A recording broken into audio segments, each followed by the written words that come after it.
Di pagi buta, pada tanggal 6 Juni 1944, pasukan Jerman yang berjaga di pantai Normandia, Prancis, dikagetkan dengan kedatangan ribuan pesawat sekutu yang memborbardir, ditambah dengan tembakan dari meriam-meriam besar armada kapal perang sekutu.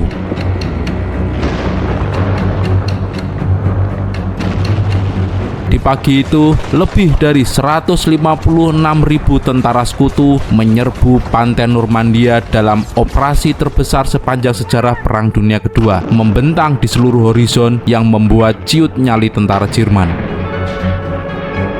Di bawah tembakan senapan mesin Jerman, pintu kapal pendarat terbuka dan ribuan prajurit melompat ke air yang sudah memerah oleh darah.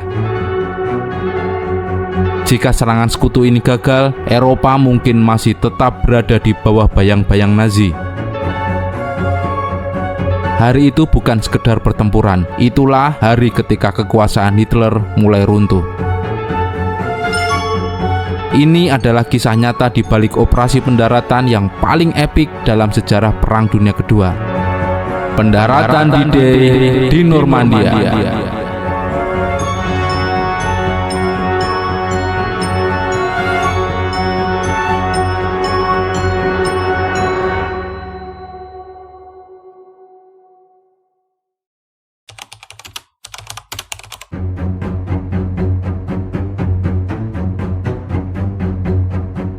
Pada 22 Juni 1941, Jerman meluncurkan Operasi Barbarossa, invasi militer terbesar dalam sejarah manusia.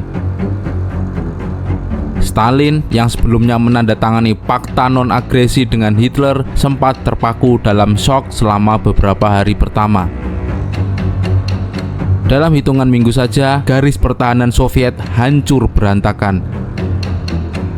Taktik Blitzkrieg Jerman berhasil mengepung ratusan ribu tentara merah di kantong-kantong pertempuran seperti di Minsk dan Kiev.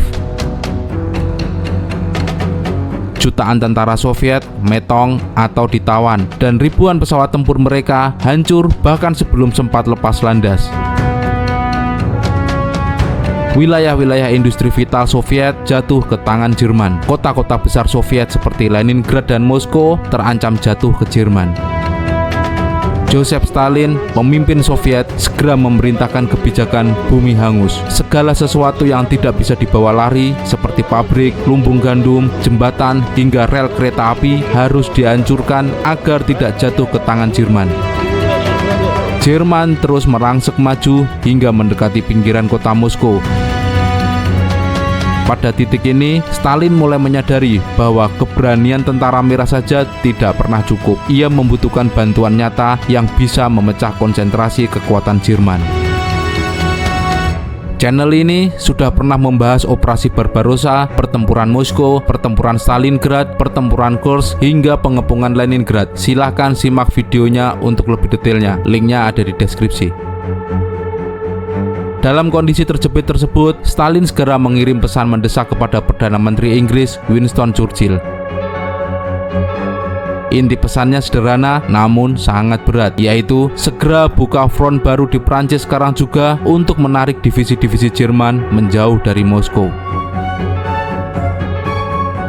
Stalin meminta Inggris dan Sekutu untuk segera melakukan invasi langsung ke Prancis dan Eropa Barat. Jika Inggris dan Sekutu tidak segera melakukannya, maka Uni Soviet bisa saja hancur dan musnah sebelum Sekutu benar-benar siap untuk bertempur.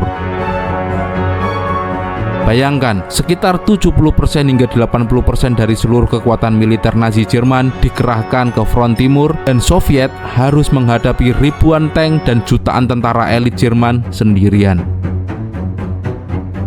Stalin berargumen, jika Inggris mendaratkan pasukan di Prancis, meskipun hanya dalam skala menengah, Hitler akan terpaksa menarik setidaknya 30 hingga 40 divisi dari front timur untuk menjaga daratan Eropa Barat. Dengan adanya dua front, jalur suplai Jerman akan terbagi dua, melemahkan tekanan hebat yang sedang dirasakan Moskow dan Leningrad yang saat itu sedang dikepung secara brutal. Dalam telegram-telegramnya kepada Churchill pada tahun 1941, nada bicara Stalin berfluktuasi antara permintaan tolong yang tulus hingga tuduhan terselubung. Ia menulis bahwa tanpa pembukaan front kedua di Prancis atau setidaknya di wilayah Arktik, Soviet berada dalam kekalahan total dan terpaksa mundur hingga pegunungan Ural. Bagi Soviet, periode 1941-1942 adalah saat di mana mereka merasa dibiarkan bertarung sendirian melawan monster Nazi. Sementara itu, Sekutu Barat hanya mengirimkan bantuan logistik yang pada awalnya jumlahnya masih sangat terbatas dan sulit mencapai pelabuhan Soviet karena blokade kapal selam U-boat Jerman. Tapi ternyata Churchill menolak permintaan Soviet untuk segera menginvasi Prancis. Penolakan inilah yang menciptakan luka psikologis dan politik bagi Soviet. Perasaan bahwa darah rakyat Soviet dikorbankan hanya demi tambahan waktu bagi Inggris dan Amerika untuk bersiap-siap dengan santai di belakang garis depan. Penolakan Churchill bukan disebabkan oleh keengganan untuk membantu Soviet, melainkan karena kalkulasi militer yang sangat hati-hati, trauma masa lalu, dan visi strategis yang berbeda. Churchill memiliki ingatan yang kelam mengenai kegagalan operasi amfibi. Pada Perang Dunia Pertama, ia adalah arsitek di balik kampanye Gallipoli yang berakhir dengan kehancuran pasukan Inggris. Di awal Perang Dunia Kedua pada tahun 1940, ia juga menyaksikan sendiri bagaimana pasukan terbaiknya dipukul mundur dan harus dievakuasi secara memalukan dari Prancis dalam peristiwa Dunkirk. Bagi Churchill, menyerang daratan Eropa tanpa persiapan sempurna sama saja dengan bundir. Ia sering mengatakan bahwa jika invasi prematur gagal, Sekutu tidak akan mendapatkan kesempatan kedua dan Inggris akan kehilangan seluruh tentara cadangannya hanya dalam 1 hari. Penolakan Inggris ini membuat hubungan Soviet dan Sekutu penuh dengan kecurigaan. Saat Churchill terbang ke Moskow pada Agustus 1942 untuk menyampaikan bahwa tidak ada front kedua di tahun itu, Stalin bereaksi dengan sangat kasar. Stalin berkata kepada Churchill, "Kapan tentara Inggris akan mulai bertempur? Jika kalian tidak mencoba, kalian tidak akan pernah tahu bahwa itu tidak sesulit yang dibayangkan." Stalin menuduh Inggris takut kepada Jerman dan sengaja membiarkan Soviet kehabisan darah agar setelah perang berakhir, Soviet menjadi negara yang lemah dan bisa didikte oleh Barat. Kegeraman Stalin menimbulkan kekhawatiran di pihak Sekutu. Jika Soviet merasa ditinggalkan, bisa saja Stalin akan melakukan negosiasi rahasia dengan Hitler untuk menghentikan perang di front timur, persis yang pernah terjadi di Perang Dunia Pertama dengan perjanjian Brest-Litovsk. Ketakutan ini membuat Presiden Amerika Serikat Franklin D. Roosevelt harus bekerja ekstra keras sebagai penengah antara ego Churchill yang keras kepala dan amarah Stalin yang meledak-ledak. Sadar karena mereka belum bisa membuka front barat, Sekutu, terutama Amerika Serikat, mencoba mendinginkan amarah Stalin dengan meningkatkan pengiriman bantuan militer secara besar-besaran. Amerika mengirimkan ribuan truk, tank, pesawat, hingga makanan kaleng melalui jalur berbahaya di Arktik. Meskipun Stalin sudah menerima bantuan ini, ia masih saja berkata sinis, truk tidak bisa menggantikan nyawa tentara yang hilang karena tidak adanya front kedua.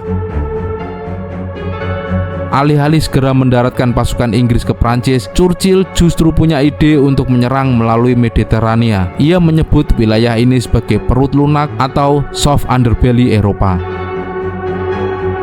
Rencananya, Sekutu akan menguasai Afrika Utara, kemudian melompat ke Sisilia dan Italia. Targetnya, menjatuhkan Italia yang merupakan sekutu terlemah Hitler dan mengeluarkannya dari perang. Jika Italia jatuh, maka Jerman harus menarik pasukan dari Soviet untuk menjaga perbatasan selatan mereka. Secara geografis, dengan menguasai Mediterania, Inggris juga bisa mengontrol jalur perdagangan ke India melalui terusan Suez yang sangat vital bagi imperium mereka. Strategi Churchill ini membuat Stalin merasa sangat curiga dan marah. Stalin membutuhkan front barat di Prancis karena itulah jalur terpendek menuju jantung industri Jerman di Berlin. Serangan di Italia atau Afrika Utara yang jauh di selatan dianggap Stalin sebagai operasi pinggiran yang tidak akan banyak mengurangi tekanan militer Jerman di Soviet. Stalin curiga bahwa Churchill ingin menyerang melalui Mediterania dan masuk ke Balkan di Eropa Tenggara bukan untuk mengalahkan Hitler lebih cepat, melainkan untuk mencegah tentara merah Soviet masuk ke Eropa Tengah. Churchill ingin pasukan Inggris Amerika yang menguasai wilayah tersebut sebelum pengaruh komunisme menyebar. Stalin melihat istilah perut lunak hanya sebagai alasan Churchill untuk terus menunda pendaratan di Prancis. Di mata Stalin, setiap hari Churchill sibuk di Mediterania itu berarti ribuan tentara Soviet metong di front timur. Apakah strategi Churchill ini bisa mengurangi tekanan Jerman ke Soviet?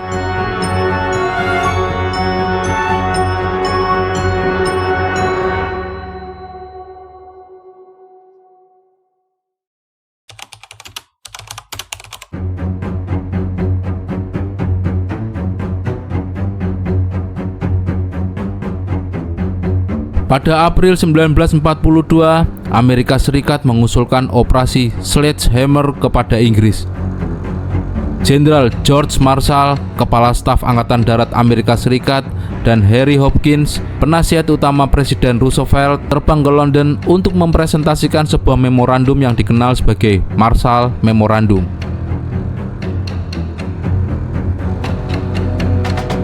Di dalamnya terdapat dua rencana besar, yaitu Operasi Round-Up, rencana invasi besar-besaran ke Prancis pada tahun 1943, dan Operasi Sledgehammer, rencana darurat untuk mendarat di Prancis pada tahun 1942 jika Soviet terlihat akan runtuh atau jika posisi Jerman tiba-tiba terlihat melemah.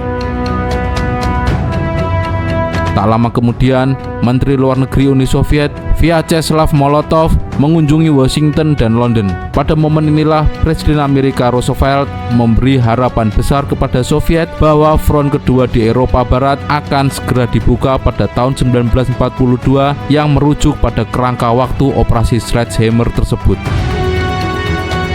Jenderal George Marshall adalah pendukung paling gigih dari Operasi Sledgehammer. Marshall percaya pada prinsip militer klasik, cara tercepat mengakhiri perang adalah menyerang jantung musuh. Ia ingin segera mendarat di Prancis pada tahun 1942 untuk membuktikan kepada Stalin bahwa Amerika itu serius. Marshall juga sangat membenci strategi pinggiran ala Churchill di Afrika Utara yang ia anggap sebagai pengalian sumber daya yang membuang-buang waktu. Bagi Marshall, Operasi Sledgehammer adalah ujian bagi logistik Amerika. Churchill melihat Operasi Sledgehammer sebagai rencana yang ceroboh. Ia menyebutnya sebagai pengiriman pemuda Inggris dan Amerika di tempat eksekusi. Inggris yang akan menanggung beban transportasi laut terbesar saat itu menyatakan bahwa mereka tidak punya cukup kapal pendarat. Churchill lebih memilih mengarahkan energi sekutu ke Operasi Torch di Afrika Utara. Ia kemudian berhasil meyakinkan Presiden Roosevelt di belakang punggung Marshall bahwa Operasi Sledgehammer adalah ide yang buruk yang bisa menyebabkan kekalahan total sekutu di laut. Ketika Jenderal Marshall mengunjungi Moskow pada musim semi 1942, memberikan kesan kuat bahwa front kedua akan segera dibuka dengan Operasi Sledgehammer pada tahun tersebut. Stalin sangat berharap dengan rencana ini untuk meringankan beban pasukannya di Stalingrad, tapi kenyataannya itu tidak pernah terjadi. Ketika Churchill datang ke Moskow pada Agustus 1942 untuk mengumumkan bahwa Operasi Sledgehammer dibatalkan dan diganti dengan serangan ke Afrika Utara dalam Operasi Torch, Stalin merasa dibohongi. Ia menganggap Sekutu Barat melanggar janji resmi dan lebih memilih bertempur di gurun pasir daripada membantu rakyat Soviet yang sedang dikepung oleh Nazi. Pembatalan Operasi Sledgehammer meninggalkan luka diplomatik yang dalam. Stalin merasa bahwa Sekutu Barat tidak akan pernah benar-benar menyerang Prancis sampai Uni Soviet benar-benar melemah. Hal ini memperkuat mentalitas bahwa kita sendirian di kalangan pemimpin Soviet yang nantinya terbawa hingga era Perang Dingin.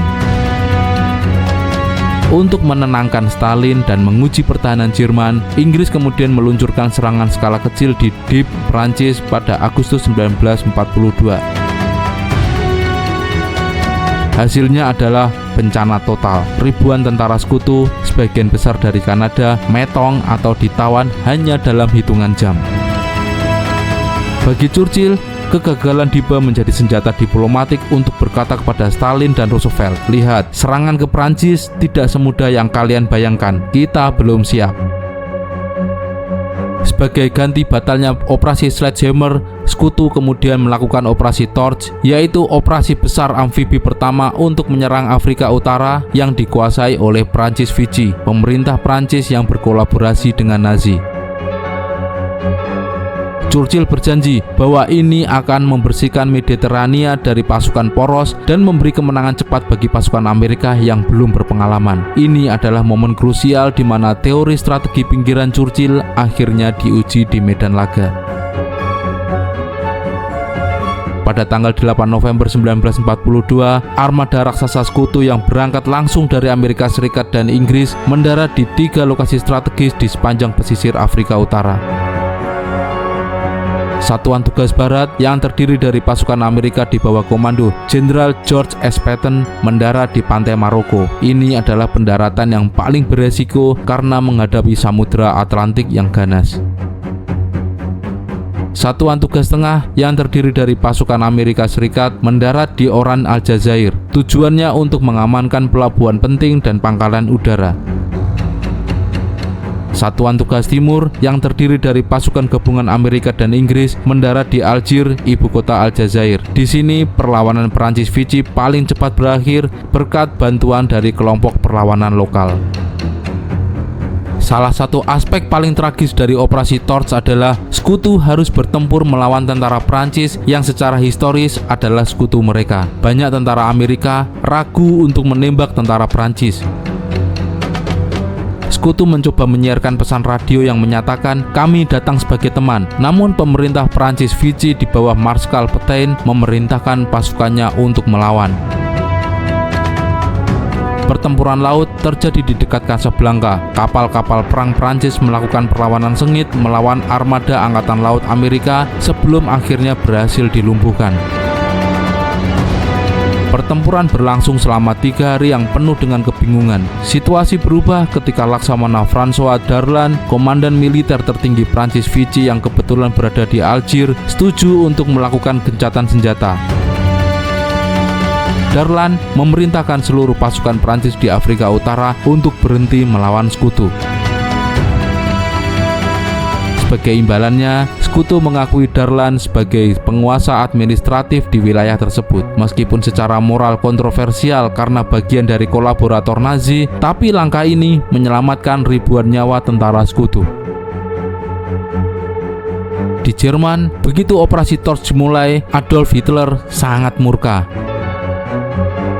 Sebagai balasan, Jerman segera melakukan pendudukan militer secara total terhadap wilayah Prancis Selatan yang sebelumnya semi-otonom. Jerman juga memperkuat pasukan mereka di Tunisia untuk menghadang kemajuan Sekutu dari arah Aljazair. Setelah berhasil menguasai Maroko dan Aljazair, tujuan Sekutu berikutnya adalah Tunisia. Pasukan Sekutu menjepit pasukan Jerman yang disebut sebagai Afrika Korps di bawah komando Erwin Rommel. Dari arah barat, pasukan Amerika Inggris di bawah komando Jenderal Eisenhower merangsek maju. Sementara itu dari arah timur atau dari arah El Amin Mesir, tentara ke-8 Inggris di bawah komando Jenderal Montgomery juga terus maju. Meskipun pasukan gabungan Jerman dan Italia memberikan perlawanan hebat di Kasserine Pass, mereka akhirnya terjepit. Pada Mei 1943, sekitar 250.000 tentara Jerman dan Italia menyerah di Tunisia. Operasi Torch berhasil mengusir pasukan poros dari Afrika dan memberikan kontrol penuh atas Laut Mediterania kepada Sekutu. Bagi Amerika Serikat, ini adalah pembaptisan tentara sipil mereka menjadi mesin perang yang berpengalaman. Namun, bagi Stalin di Moskow, operasi ini tetap dianggap sebagai operasi receh yang hanya menjauhkan fokus Sekutu dari pembebasan Prancis daratan.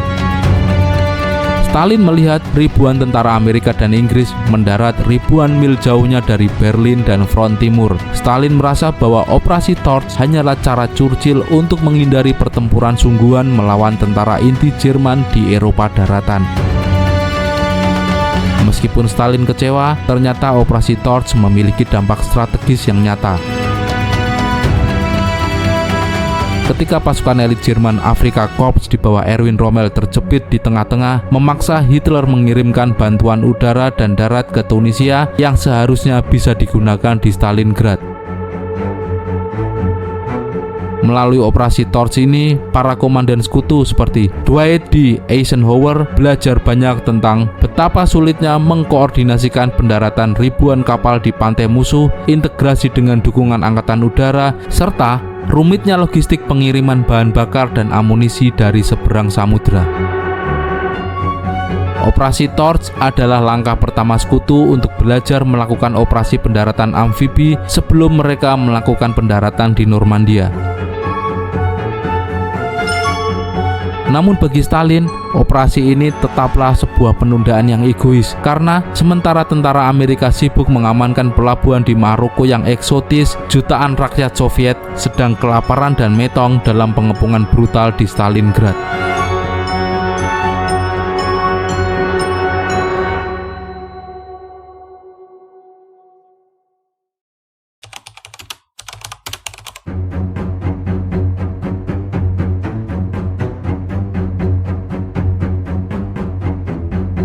Setelah suksesnya operasi Torch pada November 1942, hubungan antara Stalin, Roosevelt, dan Churchill justru memasuki fase yang paling berbahaya dan penuh kecurigaan. Bukannya merasa tenang karena sekutu sudah mulai bertempur, Stalin justru merasa semakin dikhianati. Stalin merasa bahwa operasi Torch adalah cara sekutu barat untuk mencuri kemenangan di tempat yang aman. Pada awal 1942, Roosevelt sempat memberi kesan bahwa front kedua di Prancis akan dibuka tahun itu, tapi ternyata sekutu malah melipir menyerang Afrika Utara daripada menyerang langsung ke Prancis. Ketika Churchill sibuk di Afrika Utara, Stalin mengirim telegram yang sangat tajam. Ia menuduh sekutu barat hanya ingin menjadi penonton yang menunggu Uni Soviet kehabisan darah. Stalin merasa bahwa 25 divisi Jerman yang dihadapi Inggris dan Amerika di Afrika Utara tidak ada apa-apanya jika dibandingkan dengan 200 divisi Jerman yang sedang menggempur Uni Soviet pada saat itu. Inilah periode di mana intelijen barat mulai panik. Muncullah laporan-laporan yang melaporkan bahwa Stalin karena merasa ditinggalkan mulai mempertimbangkan untuk bernegosiasi secara rahasia dengan Hitler guna menghentikan perang di front timur. Logika Stalin sederhana saja. Jika sekutu saya tidak mau membantu saya sekarang, mengapa saya harus terus mengorbankan rakyat saya untuk membantu mereka nanti? Ketakutan akan pecahnya aliansi ini membuat Roosevelt dan Churchill harus segera melakukan pertemuan besar. Churchill dan Roosevelt kemudian bertemu di Casablanca, Maroko pada Januari 1943 dalam konferensi Casablanca. Stalin diundang, tapi ia menolak hadir dengan alasan sedang memimpin pertempuran Stalingrad yang tengah berada di titik kritis. Channel ini sudah pernah membahas pertempuran Stalingrad. Silakan simak videonya untuk lebih detailnya. Linknya ada di deskripsi. Dalam konferensi ini, Churchill kembali berhasil membujuk Roosevelt untuk menunda invasi Prancis dan justru memilih menginvasi Sisilia dalam operasi Husky. Untuk menenangkan Stalin yang pasti akan marah besar karena penundaan ini, sekutu mengeluarkan deklarasi unconditional surrender atau penyerahan tanpa syarat. Tujuannya untuk meyakinkan Stalin bahwa Barat tidak akan pernah berdamai dengan Hitler secara sepihak dan akan terus berperang sampai Jerman hancur total. Pada Februari 1943, Soviet memenangkan pertempuran Stalingrad. Ini mengubah segalanya. Stalin tidak lagi memohon bantuan sebagai pemimpin negara yang hampir kalah, melainkan sebagai calon pemenang. Sejak saat itu, nada bicara Stalin berubah menjadi lebih menuntut. Ia tidak lagi meminta front kedua dibuka untuk menyelamatkan Soviet, tetapi dibuka untuk memastikan Sekutu Barat mempunyai hak bicara dalam pembagian wilayah Eropa setelah perang. Jika Sekutu Barat terlambat masuk ke Prancis, maka Tentara Merahlah yang akan membebaskan dan menguasai seluruh Eropa sendirian. Setelah suksesnya Operasi Torch, rencana Churchill untuk menyerang melalui perut lunak Eropa semakin menguat. Alih-alih langsung melompat ke Prancis, Sekutu malah melanjutkan serangkaian operasi amfibi besar di wilayah Mediterania. Setelah pasukan Jerman dan Italia menyerah di Tunisia pada Mei 1943, target berikutnya adalah Pulau Sisilia. Hingga saat itu, ini adalah operasi amfibi terbesar, bahkan lebih besar dari D-Day dalam jumlah pasukan yang mendarat di hari pertama. Operasi amfibi ini disebut sebagai Operasi Husky. Tujuannya adalah mengamankan jalur laut Mediterania sepenuhnya dan memberikan tekanan psikologis agar rakyat Italia segera menggulingkan Mussolini. Hasilnya, Sekutu berhasil merebut Sisilia dalam 38 hari dan memicu kudeta di Roma. Benito Mussolini ditangkap dan Raja Italia mulai mencari cara untuk menyerah kepada Sekutu. Channel ini sudah pernah membahas Operasi Husky. Silahkan simak videonya untuk lebih detailnya. Linknya ada di deskripsi. Pada September 1943, Sekutu kemudian menyeberang ke Sisilia ke ujung sepatu Italia. Pasukan Inggris mendarat di Calabria dalam Operasi Baytown, sedangkan pasukan Amerika mendarat di Salerno dalam Operasi Avalanche. Di Salerno, Sekutu hampir saja terpukul mundur kembali ke laut, namun dukungan meriam kapal perang berhasil menyelamatkan posisi mereka. Hasilnya, Italia secara resmi menyerah kepada Sekutu. Walaupun begitu, Jerman dengan cepat bergerak menduduki Italia Utara dan Tengah, menjadikan Italia medan yang sangat panjang dan melelahkan. Semua operasi di Italia ini justru semakin membuat Stalin muak. Ia melihat bahwa setiap kali Sekutu melakukan pendaratan amfibi di Mediterania, itu adalah alasan baru bagi Churchill untuk berkata, "Maaf Stalin, kami belum bisa mendarat di Prancis karena pasukan kami masih sibuk di Italia." Bagi Stalin, operasi-operasi ini hanyalah wisata militer di pinggiran yang tidak mematikan Jerman, sementara jutaan tentara Soviet harus berhadapan langsung dengan divisi-divisi panzer elit di front timur. Kemarahan Stalin akhirnya meledak dalam konferensi Teheran yang digelar pada November 1943. Di sana, Stalin tidak lagi menerima alasan logistik Churchill. Dalam satu momen terkenal, Stalin berdiri dan berkata, "Jika kita tidak menetapkan tanggal pasti untuk operasi Overlord atau D-Day, maka pertemuan ini tidak ada gunanya." Stalin akhirnya mendapatkan apa yang dia inginkan, yaitu komitmen bulat dari Amerika dan Inggris bahwa Prancis akan diinvasi pada Mei atau Juni tahun 1944, tidak peduli dengan apapun yang terjadi di Italia atau Mediterania. Dilihat dari sisi Jerman, sebenarnya pendaratan Sekutu di Italia mempunyai dampak yang cukup signifikan bagi jalannya perang. Saat Sekutu mendarat di Sisilia, Hitler sedang memimpin operasi Citadel, yaitu serangan tank besar-besaran Jerman di Kursk, Soviet untuk merebut kembali inisiatif di front timur. Mendengar kabar pendaratan Sekutu, Hitler segera memanggil para jenderalnya. Meskipun Jerman saat itu merasa hampir menang di Kursk, Hitler secara mengejutkan memerintahkan penghentian operasi Citadel. Ia memutuskan untuk menarik divisi-divisi panzer elit dari front timur dan mengirim mereka ke Italia untuk membendung kemajuan Sekutu. Bagi Soviet, ini adalah berkah luar biasa karena tekanan Jerman di front timur tiba-tiba mengendur. Channel ini sudah pernah membahas pertempuran Kursk, silakan simak videonya untuk lebih detailnya. Linknya ada di deskripsi. Meskipun tidak mendarat di front barat di Prancis, reaksi panik Hitler dengan memindahkan pasukan tanknya dari Kursk ke Italia memberikan ruang yang sangat dibutuhkan oleh tentara merah untuk memulai serangan balik yang akhirnya membawa mereka sampai ke Berlin nantinya. Hitler sebenarnya sudah lama curiga bahwa militer Italia sudah tidak mempunyai semangat tempur. Ketika ia mendengar bahwa tentara Italia di Sisilia menyerah secara massal dalam hitungan hari, Hitler sangat murka. Ia merasa dikhianati oleh sekutunya sendiri. Hitler menyebut para pemimpin Italia sebagai pengecut dan pengkhianat. Kekhawatiran terbesarnya kemudian terbukti ketika hanya dalam beberapa minggu kemudian Benito Mussolini digulingkan dalam kudeta internal.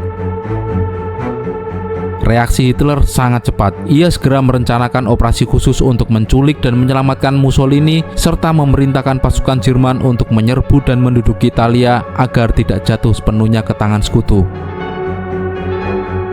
Ketika pendaratan di Sisilia benar-benar terjadi, Hitler kemudian sadar bahwa benteng Eropa miliknya kini telah ditembus dari selatan.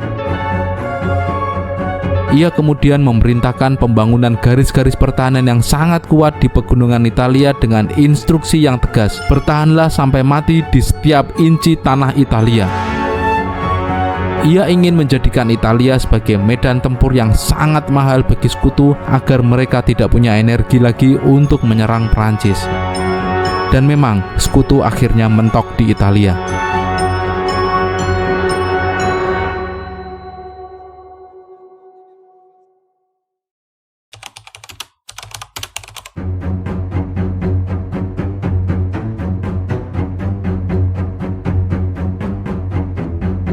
Untuk melakukan operasi pendaratan amfibi besar-besaran di Normandia dalam operasi Overlord, sekutu secara mutlak membutuhkan superioritas udara di langit Normandia. Jenderal Eisenhower sendiri pernah menyatakan bahwa jika sekutu tidak memiliki superioritas udara, maka operasi Overlord akan menjadi sebuah bencana yang tidak terbayangkan. Tanpa kendali penuh atas langit, armada besar sekutu yang melintasi Selat Inggris akan menjadi sasaran empuk bagi pesawat bomber Jerman Luftwaffe, dan pasukan yang mendarat di pantai akan dihancurkan oleh artileri serta serangan balik tank Jerman yang bergerak bebas tanpa gangguan. Sekutu sadar bahwa sebelum mendaratkan satu pun tentara di Normandia, mereka harus memastikan tidak ada pesawat Jerman yang bisa terbang.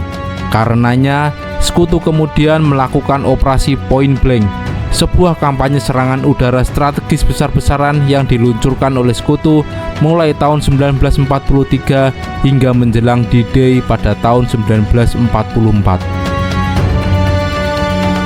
Operasi ini bukan sekedar pengeboman biasa, melainkan upaya sistematis untuk melumpuhkan angkatan udara Jerman Luftwaffe langsung dari sumbernya, yaitu pabrik-pabrik pesawat dan komponennya.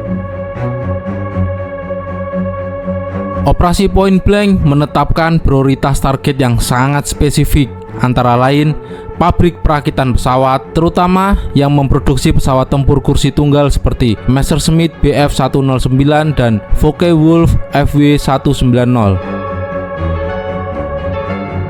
Kemudian pengeboman juga menyasar ke pabrik ball bearings. Ini adalah komponen kecil namun krusial untuk setiap mesin yang berputar, seperti mesin pesawat, mesin tank, atau kendaraan. Tanpa ball bearing, industri perang Jerman akan macet total.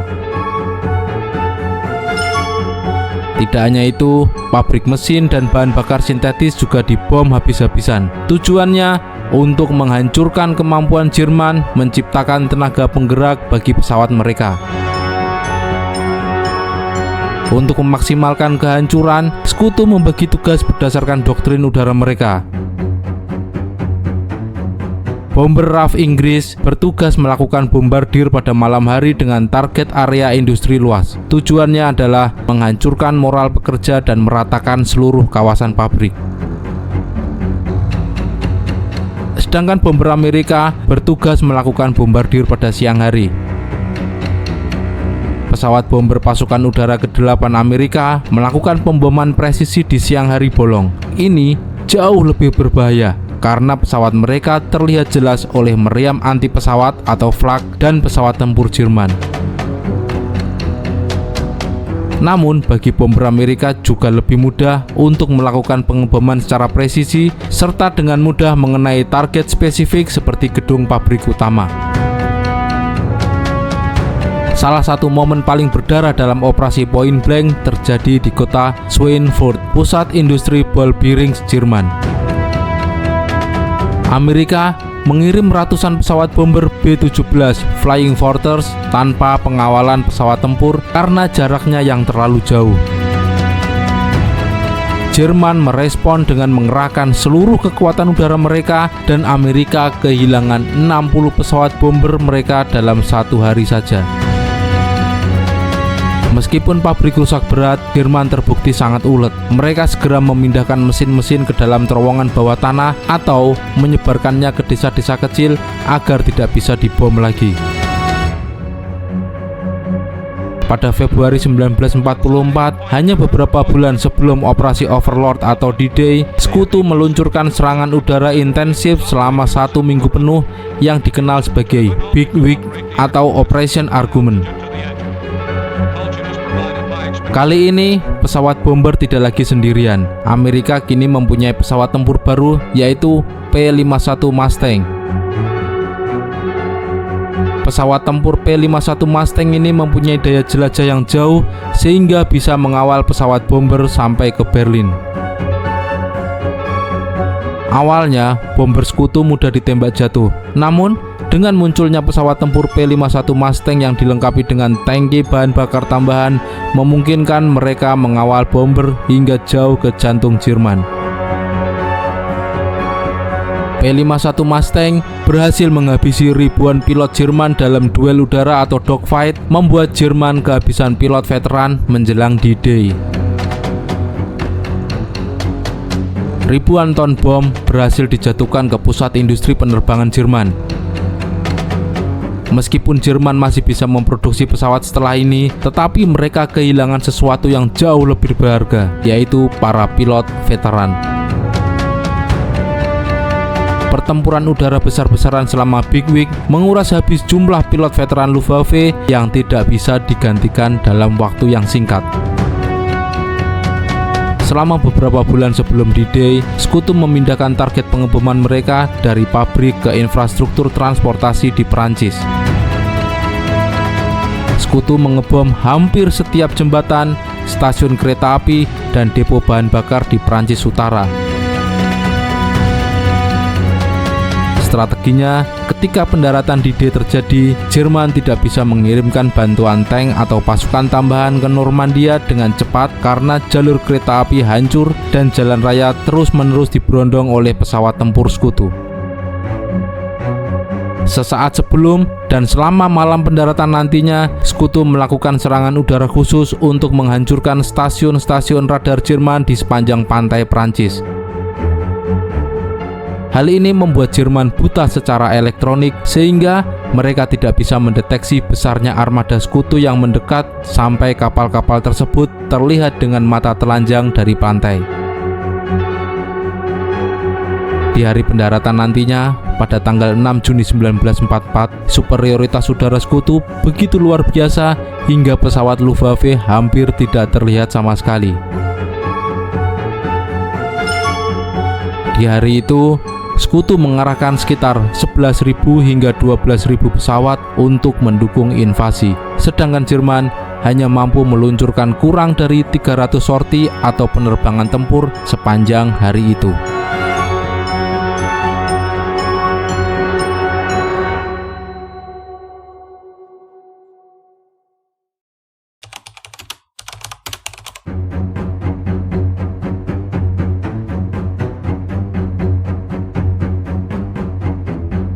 Tidak hanya superioritas udara yang mutlak dibutuhkan untuk operasi pendaratan amfibi yang paling epik ini, tapi operasi Overlord juga membutuhkan persiapan lainnya yang juga tidak kalah epik. Ini adalah salah satu proyek logistik dan militer paling kolosal dalam sejarah manusia. Sekutu mengerahkan seluruh sumber daya industri dan intelijen mereka untuk menembus benteng Eropa Hitler. Menjelang tahun 1944, seluruh daratan Inggris berubah menjadi kamp militer raksasa. Jutaan tentara Amerika, Inggris, Kanada, dan pasukan pembebasan lainnya memenuhi setiap sudut kota dan desa. Pelabuhan-pelabuhan Inggris dipenuhi oleh jutaan ton peralatan, mulai dari tank, truk, hingga jutaan galon bahan bakar. Sekutu tahu mereka tidak bisa menyembunyikan fakta bahwa jutaan tentara sedang berkumpul di Inggris. Sekutu tidak akan bisa menyembunyikan fakta tersebut, dan pasti Jerman sudah bisa menebak bahwa Sekutu akan menyerang Prancis. Yang bisa dimainkan oleh Sekutu adalah menipu tentang kapan Sekutu akan menyerang dan di mana akan menyerang. Untuk menyesatkan Jerman, Sekutu kemudian meluncurkan operasi intelijen yang diberi nama Operasi Fortitude. Operasi ini adalah mahakarya intelijen dan penipuan militer yang menjadi kunci kesuksesan pendaratan D-Day. Target utama Operasi Fortitude ini adalah membuat Jerman percaya bahwa serangan utama akan terjadi di Pas de Calais, titik tersempit di Selat Inggris, bukan di Normandia. Kemudian membuat Jerman mengira akan ada serangan kedua yang akan datang ke Norwegia atau Fortitude North, supaya Jerman menahan divisinya agar tetap tinggal di sana. Sekutu menciptakan sebuah unit militer yang sepenuhnya palsu bernama First United States Army Group atau FUSAG. Sekutu menempatkan Jenderal George S. Patton, komandan yang paling ditakuti oleh Jerman, sebagai pemimpin FUSAG. Jerman yakin bahwa Sekutu tidak akan melakukan invasi besar tanpa melibatkan jenderal terbaik mereka, Patton. FUSAG ditempatkan di tenggara Inggris, persisnya di Kent, tepat berseberangan dengan Pas de Calais. Untuk menipu pesawat pengintai Jerman, Sekutu membangun instalasi militer palsu dalam skala raksasa. Ribuan tank karet yang bisa dipompa diletakkan di lapangan terbuka. Dari udara ini terlihat seperti divisi panser yang siap berangkat. Sekutu juga membangun hanggar dari kayu dan pesawat-pesawat tiruan. Bahkan ada tim khusus yang setiap malam berpindah tempat untuk membuat jejak ban di tanah agar terlihat seperti ada aktivitas militer sungguhan. Di pelabuhan-pelabuhan timur Inggris, ratusan kapal pendarat yang terbuat dari kerangka kayu dan kanvas diapungkan agar terlihat seperti armada raksasa. Penipuan visual tidak akan cukup tanpa dukungan data intelijen. Sekutu kemudian menjalankan taktik penipuan yang canggih. Sekutu menciptakan jaringan komunikasi radio yang sibuk antara unit-unit FUSAG yang sebenarnya tidak ada. Operator radio diperintahkan untuk membicarakan masalah logistik, cuaca di Calais, dan permintaan cuti prajurit untuk memberi kesan ada jutaan orang di Kent. Hampir semua mata-mata Jerman di Inggris telah ditangkap dan dipaksa membelot oleh intelijen domestik Inggris MI5. Mata-mata Jerman ini ditodong untuk mengirim laporan rutin ke Berlin yang mengkonfirmasi bahwa pasukan Patton siap menyerang Calais. Salah satu agen paling terkenal adalah Juan Pujol Garcia atau agen Garbo yang sangat dipercaya Hitler hingga ia dianugerahi medali Jerman Iron Cross atas informasi palsunya. Menariknya, Stalin diberitahu tentang rencana tipu muslihat ini. Meskipun Stalin lebih menyukai kekuatan artileri dan tank, ia sangat terkesan dengan kerumitan operasi Fortitude. Ia menyadari bahwa tipu muslihat ini bisa menyelamatkan ribuan nyawa tentara yang seharusnya menghadapi pertahanan Jerman yang jauh lebih kuat jika operasi Fortitude gagal. Hasilnya, Hitler termakan dengan umpan Sekutu ini. Hitler tidak hanya percaya, ia sangat terobsesi dengan kemungkinan serangan di Pas de Calais. Tipu daya operasi Fortitude berhasil karena ia selaras dengan logika militer Hitler sendiri. Pas de Calais adalah rute terpendek menyeberangi selat dan jalur paling logis untuk menuju jantung industri Jerman, Ruhr. Untuk menghadapi invasi yang sudah diprediksi, Hitler menunjuk Marskal Erwin Rommel untuk memperkuat pertahanan pesisir Eropa. Jerman membangun apa yang disebut sebagai Benteng Eropa atau Festung Europa, pihak Sekutu menyebutnya Atlantic Wall. Jerman membangun ribuan bunker beton bersenjata meriam berat yang menghadap ke laut. Bunker ini dirancang untuk tahan terhadap bom pesawat dan meriam kapal perang. Tidak hanya itu, Rommel memerintahkan pemasangan jutaan hambatan di pantai, mulai dari hedgehog atau besi silang hingga kayu-kayu tajam yang dipasangi ranjau. Tujuannya adalah menghancurkan kapal pendarat sekutu sebelum mereka mencapai pasir. Diperkirakan lebih dari 6 juta ranjau ditanam Jerman di sepanjang pesisir Prancis dalam waktu yang singkat. Di ladang-ladang belakang pantai, Jerman menancapkan ribuan tiang kayu panjang yang dihubungkan dengan kawat dan ranjau untuk mencegah pesawat layang atau glider dan pasukan payung sekutu mendarat. Jebakan ini dikenal dengan nama Asparagus Rommel. Meskipun persiapan Jerman sudah sangat bagus, ada perpecahan fatal di internal kepemimpinan Jerman mengenai cara menghadapi serangan tersebut. Marskal Rommel berpendapat bahwa musuh harus dihentikan di pantai. Ia ingin semua panser diletakkan sedekat mungkin dengan air laut karena serangan udara sekutu akan membuat pergerakan tank Jerman dari pedalaman menjadi mustahil.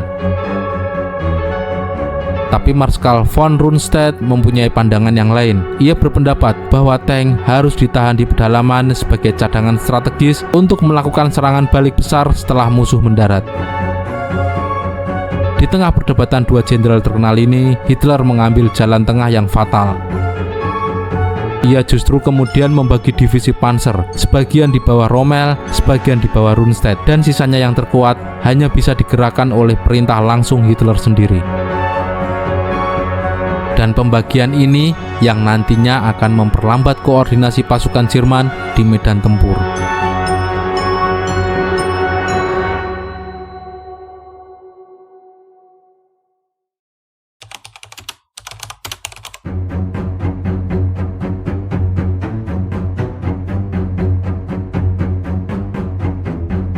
Pemilihan Normandia sebagai lokasi operasi Overlord bukanlah keputusan yang diambil hanya dalam waktu semalam. Para perencana militer sekutu melakukan studi mendalam selama lebih dari 2 tahun untuk membandingkan berbagai titik di pesisir Prancis. Secara geografis, Pas de Calais adalah pilihan yang paling logis karena merupakan titik terdekat antara Inggris dan Prancis, hanya berjarak sekitar 33 km. Namun, justru karena alasan itulah sekutu menolaknya. Di sini, di Calais, Jerman mempunyai pertahanan yang sangat kuat. Hitler yakin sekutu akan mendarat di sana, sehingga ia membangun pertahanan yang paling kuat di Pas de Calais. Wilayah ini juga memiliki sungai-sungai dan kanal-kanal, mempersempit ruang gerak manuver sekutu sehingga Jerman bisa saja dengan mudah mengunci pasukan sekutu di pantai. Normandia dipilih karena Normandia berada tepat di batas jangkauan efektif pesawat tempur Inggris. Salah satu syarat mutlak pendaratan amfibi adalah perlindungan pesawat tempur. Sekutu membutuhkan lokasi yang masih dalam jangkauan pesawat tempur Spitfire dan Typhoon yang berpangkalan di Inggris Selatan. Hal ini memungkinkan pesawat sekutu untuk terus berpatroli di atas pantai pendaratan guna menghalau pesawat Luftwaffe dan memberi dukungan serangan darat bagi infanteri. Normandia juga memiliki kondisi fisik yang sangat ideal untuk pendaratan skala raksasa. Normandia memiliki pantai berpasir yang panjang dan landai, memadai untuk mendaratkan ribuan kapal pendarat secara bersamaan.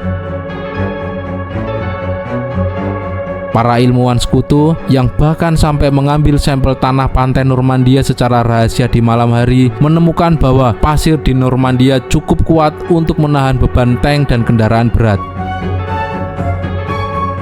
Sebagai perbandingan, wilayah lain sering memiliki tanah berlumpur yang akan membuat tank terjebak.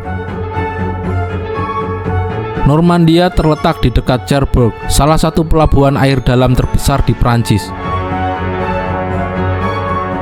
Strategi sekutu adalah mendarat di pantai, lalu segera bergerak ke barat untuk merebut Cherbourg guna mengamankan masuknya suplai dalam skala yang lebih besar lagi.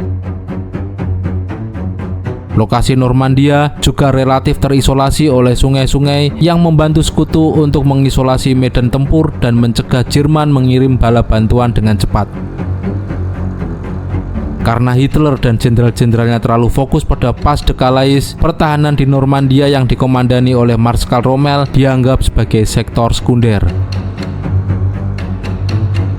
Meskipun pertahanannya masih kuat, tapi tidak sepadat pertahanan Jerman di Pas de Calais. Sekutu melihat adanya celah dalam rantai komando Jerman di wilayah ini yang bisa dimanfaatkan melalui elemen kejutan.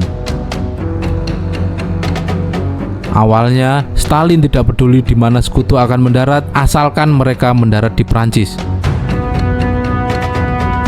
Namun ketika diberitahu rencana detailnya di konferensi Teheran, Stalin memberikan masukan militer yang cerdik. Ia mendukung pilihan Normandia karena ia setuju bahwa menyerang titik yang paling kuat di Calais adalah sebuah kesalahan fatal. Stalin juga menekankan bahwa setelah pendaratan di Normandia, sekutu harus segera melakukan pendaratan pendukung di Prancis Selatan untuk memecah konsentrasi Jerman. Masukan Stalin ini akhirnya dilakukan oleh sekutu pada Agustus 1944 dengan nama Operasi Dragon. Strategi pendaratan di Normandia atau D-Day adalah operasi amfibi paling kompleks yang pernah dirancang. Kesuksesannya bergantung kepada koordinasi presisi antara pasukan laut, udara, dan darat. Sekutu membagi garis pantai Normandia sepanjang 80 km menjadi 5 sektor utama. Pembagian ini dilakukan berdasarkan negara yang bertanggung jawab dan tingkat kesulitan medan. Sektor utah diserbu pasukan Amerika Serikat dengan target untuk mengamankan semenanjung Cotentin dan pelabuhan Cherbourg. Sektor Omaha diserbu pasukan Amerika Serikat yang merupakan sektor paling sulit dengan tebing tinggi yang menguntungkan pertahanan Jerman. Ini nantinya akan menjadi titik pertempuran paling berdarah. Sektor Gold diserbu pasukan Inggris dengan tujuan merebut kota Bayeux dan menghubungkan garis pantai Amerika dan Inggris. Sektor Juno diserbu pasukan Kanada yang akan menghadapi pertahanan pantai yang kuat untuk merangsek ke Bandara Carpique. Sektor Sword diserbu pasukan Inggris yang merupakan sektor paling timur, bertujuan untuk mengamankan kota Caen dan melindungi sayap pasukan dari serangan balik Jerman. Operasi amfibi ini akan dibagi dalam 3 fase. Fase pertama adalah fase serangan lintas udara yang dilakukan pada dini hari sebelum pendaratan. Beberapa jam sebelum kapal menyentuh pantai, ribuan tentara payung atau paratroopers dari Divisi Lintas Udara ke-82 dan ke-101 Amerika Serikat serta Divisi ke-6 Inggris akan diterjunkan ke belakang garis pertahanan Jerman. Misi mereka adalah menguasai jembatan-jembatan kunci, menghancurkan baterai artileri Jerman, dan memutus jalur komunikasi. Fase kedua adalah bombardir dari laut dan udara. Tepat sebelum pendaratan dimulai, ribuan kapal perang sekutu melepaskan tembakan meriam raksasa ke arah bunker-bunker Jerman di pesisir. Secara bersamaan, pesawat-pesawat bomber sekutu menjatuhkan belasan ribu ton bom ke posisi pertahanan Jerman. Fase ketiga adalah pendaratan amfibi. Gelombang pertama pendaratan dimulai pada jam 6:30 pagi. Tentara infanteri keluar dari kapal pendarat dan harus menerjang air setinggi pinggang sambil membawa beban berat di bawah hujan peluru. Selain infanteri, sekutu juga akan mendaratkan tank yang bisa mengapung atau tank amfibi. Karena sekutu tahu mereka tidak bisa merebut langsung pelabuhan besar yang dijaga ketat seperti Le Havre, maka mereka kemudian berinovasi dengan membawa pelabuhan sendiri yang disebut sebagai Pelabuhan Mulberry. Sekutu membangun pelabuhan buatan dari beton raksasa yang ditarik menyeberangi Selat Inggris dan ditenggelamkan di pantai Normandia untuk menjadi dermaga darurat. Ini akan memungkinkan ribuan truk dan tank untuk mendarat setiap hari setelah pantai berhasil diamankan. Tidak hanya pelabuhan Mulberry, sekutu juga berinovasi memodifikasi tank untuk berbagai macam tugas yang sangat spesifik seperti tank pembersih ranjau, tank jembatan, dan sebagainya. Sekutu juga membuat inovasi logistik yang cukup penting, yaitu Pluto, Pipeline Under the Ocean. Ini adalah pipa raksasa yang dipasang di bawah laut untuk menyalurkan bahan bakar langsung dari Inggris ke Prancis tanpa perlu kapal tanker. Sebelum operasi pendaratan ini, ada sebuah insiden dalam latihan sekutu. Dalam latihan pendaratan di Slapton Sands, Inggris Selatan, sebuah konvoi kapal pendarat sekutu disergap oleh kapal cepat torpedo Jerman. Akibat koordinasi yang buruk dan serangan mendadak tersebut, lebih dari 700 tentara Amerika metong dalam latihan. Insiden ini sangat dirahasiakan saat itu agar moral pasukan tidak jatuh sebelum hari H yang sebenarnya. Memasuki bulan Juni 1944, Jenderal Dwight Eisenhower galau luar biasa. Pendaratan dijadwalkan tanggal 5 Juni, namun diprediksi akan terjadi badai besar yang menghantam Selat Inggris. Intelijen cuaca sekutu kemudian melihat ada celah tenang singkat pada tanggal 6 Juni. Eisenhower harus membuat keputusan tersulit, menunda dan mengambil resiko ketahuan Jerman atau berangkat di tengah cuaca yang masih buruk. Dengan galau, Eisenhower kemudian mengucapkan kalimat pendek yang terkenal, "Oke, let's go." Dan ia pun kemudian meluncurkan invasi amfibi terbesar dalam sejarah.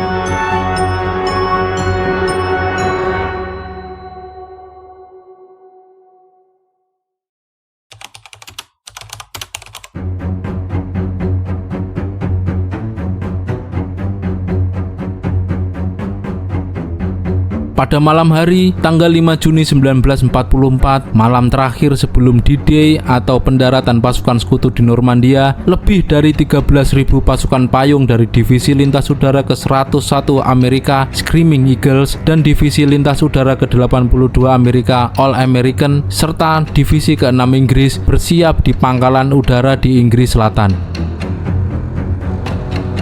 Mereka mencoreng wajah dengan jelaga, memeriksa parasut, dan membawa beban perlengkapan hingga 45 kg.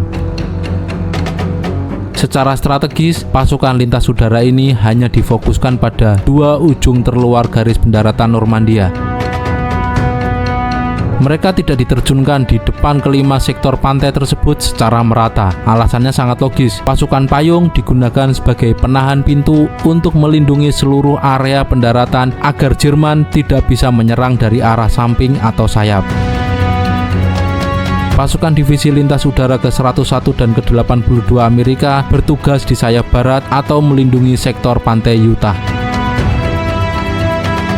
Sektor Utah ini adalah sektor yang paling terisolasi karena dipisahkan oleh rawa-rawa dan sungai. Tanpa pasukan payung yang menguasai jalan-jalan keluar di belakang rawa, tentara yang mendarat di sektor Utah akan terjebak di pantai dan mudah dihabisi. Pasukan Divisi Lintas Udara ke-6 Inggris bertugas di sayap timur atau melindungi sektor pantai Short. Mereka diterjunkan di sisi paling timur Normandia untuk menguasai jembatan kunci seperti jembatan Pegasus dan menghancurkan artileri Jerman di Merville.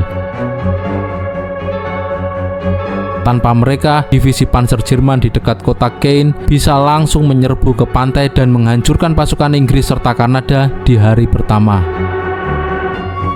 Sektor-sektor di bagian tengah, yaitu sektor Omaha, Gold, dan Juno, tidak mendapatkan bantuan pendaratan lintas udara langsung di belakang garis pantai mereka.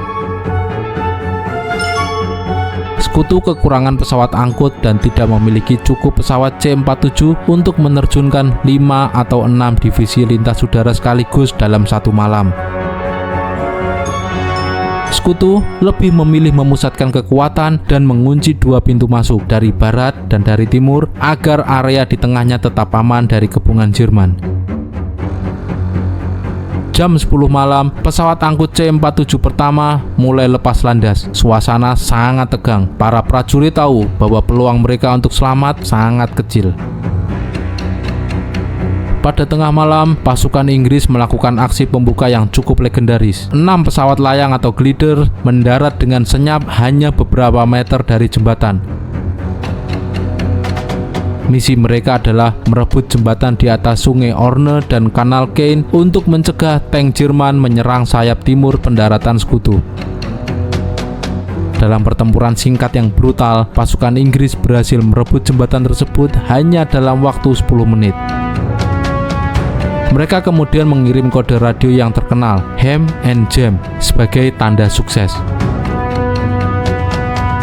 Tak lama kemudian, unit kecil yang disebut Pathfinders terjun terlebih dahulu. Tugas mereka adalah memasang lampu sinyal dan pemancar radio untuk memandu gelombang utama pesawat angkut. Namun karena kabut tebal dan tembakan anti pesawat Jerman yang gencar, banyak lampu yang tidak terpasang dengan benar.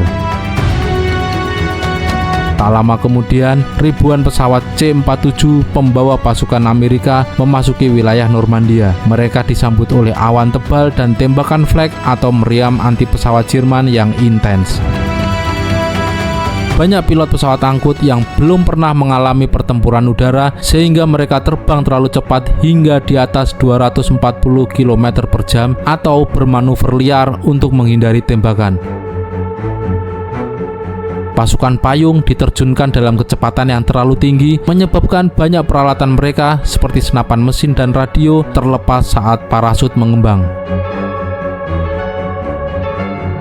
Akibatnya, pasukan payung tersebar di area yang sangat luas. Pasukan yang seharusnya mendarat di satu drop zone justru tersebar hingga radius 30 km. Hal ini membuat banyak komandan unit tidak menemukan satupun anak buahnya saat menyentuh tanah. Sebelumnya, Komandan Jerman Marskal Rommel telah memerintahkan agar daerah aliran sungai Medred dan Douve di belakang pantai dibendung sehingga menciptakan rawa-rawa buatan yang luas. Karena malam yang sangat gelap, banyak pasukan payung Amerika mendarat di air yang dalamnya hanya 1 hingga 2 meter saja. Namun, karena mereka membawa peralatan dengan beban seberat 40 hingga 50 kg, mereka tidak bisa berdiri dan akhirnya tenggelam tanpa sempat melepaskan parasut mereka. Lainnya mendarat tepat di tengah kota yang dijaga Jerman, seperti kisah terkenal John Steele yang parasutnya tersangkut di menara gereja Saint Mary Eglise. Meskipun penyebarannya berantakan, muncul sebuah fenomena yang unik. Para prajurit yang mendarat sendirian atau dalam kelompok kecil tidak menunggu perintah atasan. Untuk mengenali kawan di kegelapan malam, divisi ke-101 Amerika menggunakan alat kecil bernama cricket atau jangkrik metal. Jika seorang prajurit mendengar suara mencurigakan, ia akan menekan alat itu 1 kali, klik-klak. Jika orang tersebut adalah kawan, ia harus membalas dengan 2 klik, klik-klak, klik-klak. Terkadang, suara kokang senjata Jerman terdengar sangat mirip dengan suara kriket ini, yang terkadang berujung pada insiden tragis salah tembak. Mereka berkumpul dengan siapapun yang mereka temukan, bahkan dari divisi yang berbeda, dan mulai menyerang target apapun yang ada di depan mereka, mulai dari memotong kabel komunikasi, menyergap truk logistik Jerman, dan menyerang pos jaga. Meskipun penyebaran pasukan sekutu berantakan, tapi hal ini secara tidak sengaja justru menciptakan keuntungan besar. Komandan Jerman menerima laporan tentang mendaratnya pasukan paratrooper di puluhan lokasi yang berbeda. Mereka mengira serangan ini jauh lebih besar dari aslinya dan tidak bisa menentukan di mana titik serangan utamanya. Menjelang subuh, sekitar jam 4 pagi, gelombang pesawat layang mulai berdatangan. Karena tidak memiliki mesin, mereka bisa mendarat dengan senyap, namun sangat berbahaya.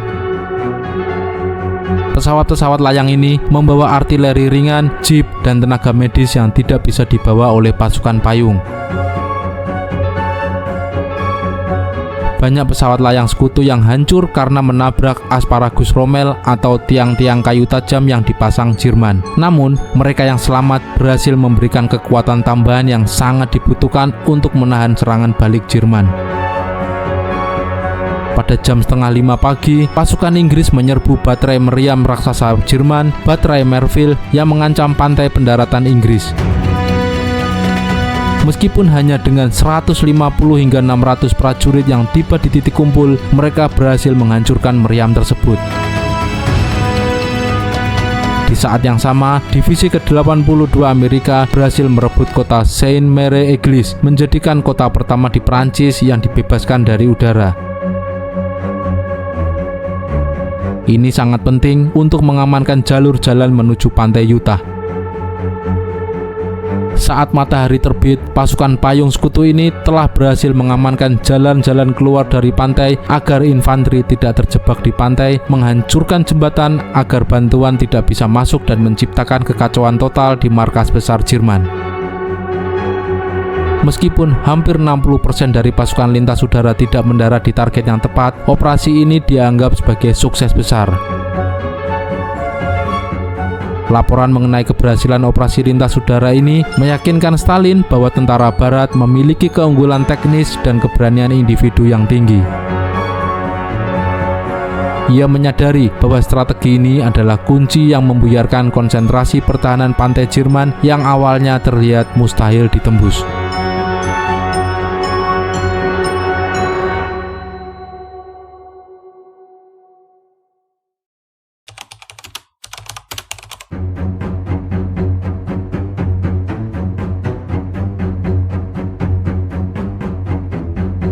Fajar baru saja menyingsing di pantai Normandia pada tanggal 6 Juni 1944. Sebelum pasukan infanteri mendarat, armada sekutu akan memulai bombardir pantai. Bombardir ini bertujuan untuk menghancurkan bunker beton Jerman, melumpuhkan meriam pantai, dan menciptakan lubang kawah di pantai agar bisa digunakan tentara untuk berlindung. Tetapi cuaca buruk di Normandia hampir saja menggagalkan seluruh elemen bombardir udara dan laut sekutu. Badai yang melanda Selat Inggris pada awal Juni 1944 memaksa penundaan invasi dari tanggal 5 ke tanggal 6 Juni, dan saat serangan akhirnya dilakukan, cuaca masih jauh dari ideal.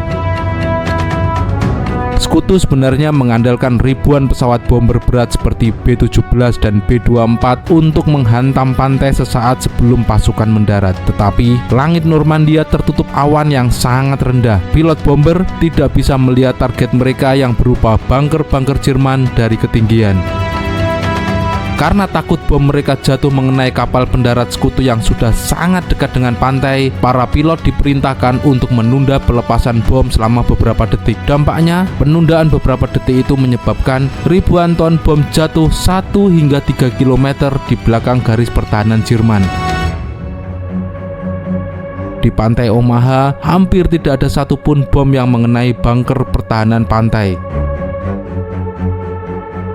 Sekutu juga mengerahkan armada kapal perang besar untuk melakukan tugas ini. Ada sekitar 7 kapal besar atau battleships, 23 kapal penjelajah atau cruiser, dan 103 kapal perusak atau destroyer. Kapal-kapal besar seperti USS Texas, USS Arkansas, dan HMS Warspite memiliki meriam raksasa berdiameter 12 hingga 15 inci. Satu peluru dari meriam ini beratnya hampir 1 ton dan mampu menghancurkan bunker beton setebal beberapa meter dari jarak puluhan kilometer. Kapal-kapal destroyer yang lebih kecil memiliki tugas yang lebih beresiko. Mereka berlayar sangat dekat dengan pantai, hanya beberapa kilometer dari darat, untuk memberikan tembakan dukungan langsung bagi infanteri yang kesulitan di pasir pantai. Seluruh armada melepaskan tembakan secara serentak. Langit di atas Normandia berubah menjadi jingga dan hitam karena ledakan. Tujuannya adalah untuk memicu ranjau-ranjau Jerman di pantai dan menghancurkan artileri Jerman sebelum mereka sempat menembak ke arah kapal pendarat. Strategi bombardir sekutu ini sangat tergantung pada pesawat pengintai yang mengarahkan tembakan kapal perang. Karena awan yang terlalu rendah, pesawat-pesawat kecil ini sulit terbang dan seringkali harus terbang sangat rendah sehingga mudah ditembak jatuh oleh flag Jerman. Tanpa koreksi dari udara, tembakan kapal perang seringkali buta.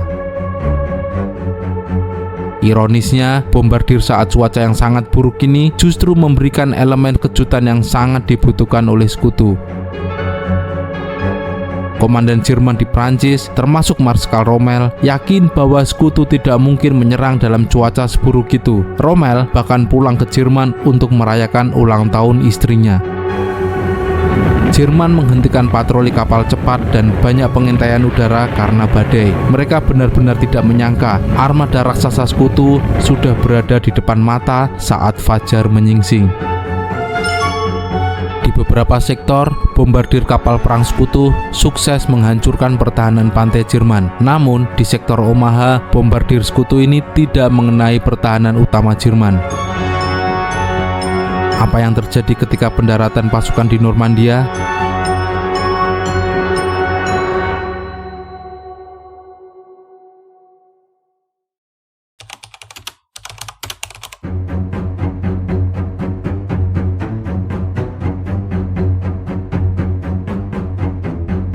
Pendaratan di pantai Utah, sektor paling barat dari invasi Normandia, sering disebut sebagai pendaratan yang paling sukses sekaligus paling beruntung pada hari D-Day.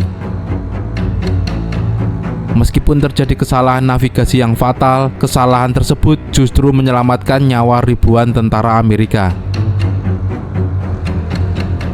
Sebelum kapal pendarat pertama menyentuh pasir Utah, divisi lintas udara ke-101 dan ke-82 Amerika telah diterjunkan di belakang garis pertahanan Jerman di pantai Utah. Meskipun pasukan payung ini mendarat dengan tersebar berantakan, mereka berhasil mengalihkan perhatian Jerman dari pantai sehingga pertahanan Jerman di Utah tidak sewaspada di sektor-sektor lainnya. Pasukan payung ini berhasil menguasai jalan-jalan keluar dari pantai yang melewati daerah rawa-rawa dan menghancurkan jembatan-jembatan untuk mencegah bantuan Jerman untuk masuk. Kapal perang sekutu, termasuk kapal perang tua USS Nevada, membombardir posisi pertahanan Jerman di sekitar Utah dengan sangat efektif karena langit di sana sangat cerah. Ini memungkinkan USS Nevada menghancurkan banyak baterai artileri Jerman di daratan. Gelombang pertama dari divisi infanteri keempat Amerika mendarat tepat jam 6:30 pagi X-Hour. Gelombang pertama ini terdiri dari 20 kapal pendarat atau Higgins Boats yang membawa sekitar 600 orang dari resimen infanteri ke-8. Mereka adalah pionir yang pertama kali menginjakan kaki di pasir. Namun, saat mereka mendarat terjadi kesalahan navigasi yang krusial. Arus pantai yang sangat kuat dan asap tebal dari bombardir membuat 20 kapal pendarat ini terseret sejauh 1,8 km ke arah selatan dari target aslinya. Mereka mendarat di sektor yang kemudian dikenal sebagai sektor Tare Green. Secara tidak sengaja, wilayah ini ternyata memiliki pertahanan yang jauh lebih lemah dibandingkan dengan lokasi asli yang direncanakan. Brigadir Jenderal Theodore Roosevelt Jr., putra mantan Presiden Amerika Teddy Roosevelt, adalah perwira tertinggi yang mendarat di gelombang pertama. Setelah melakukan pengintaian singkat, ia menyadari bahwa mereka mendarat di tempat yang salah. Bukannya mencoba kembali ke laut untuk mencari target yang asli, ia kemudian membuat sebuah keputusan yang legendaris. Kita akan memulai perang dari sini. Ia segera memerintahkan seluruh gelombang berikutnya untuk diarahkan ke lokasi baru tersebut. Gelombang kedua dan ketiga tiba, membawa tambahan sekitar 1.000 hingga 2.000 tentara beserta tim demolisi angkatan laut untuk meledakkan hambatan di pantai.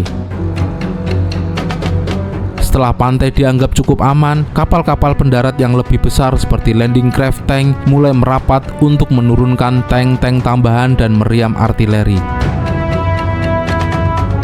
Di sektor Utah, hampir semua tank amfibi berhasil mendarat di pantai dan memberikan dukungan tembakan langsung bagi infanteri.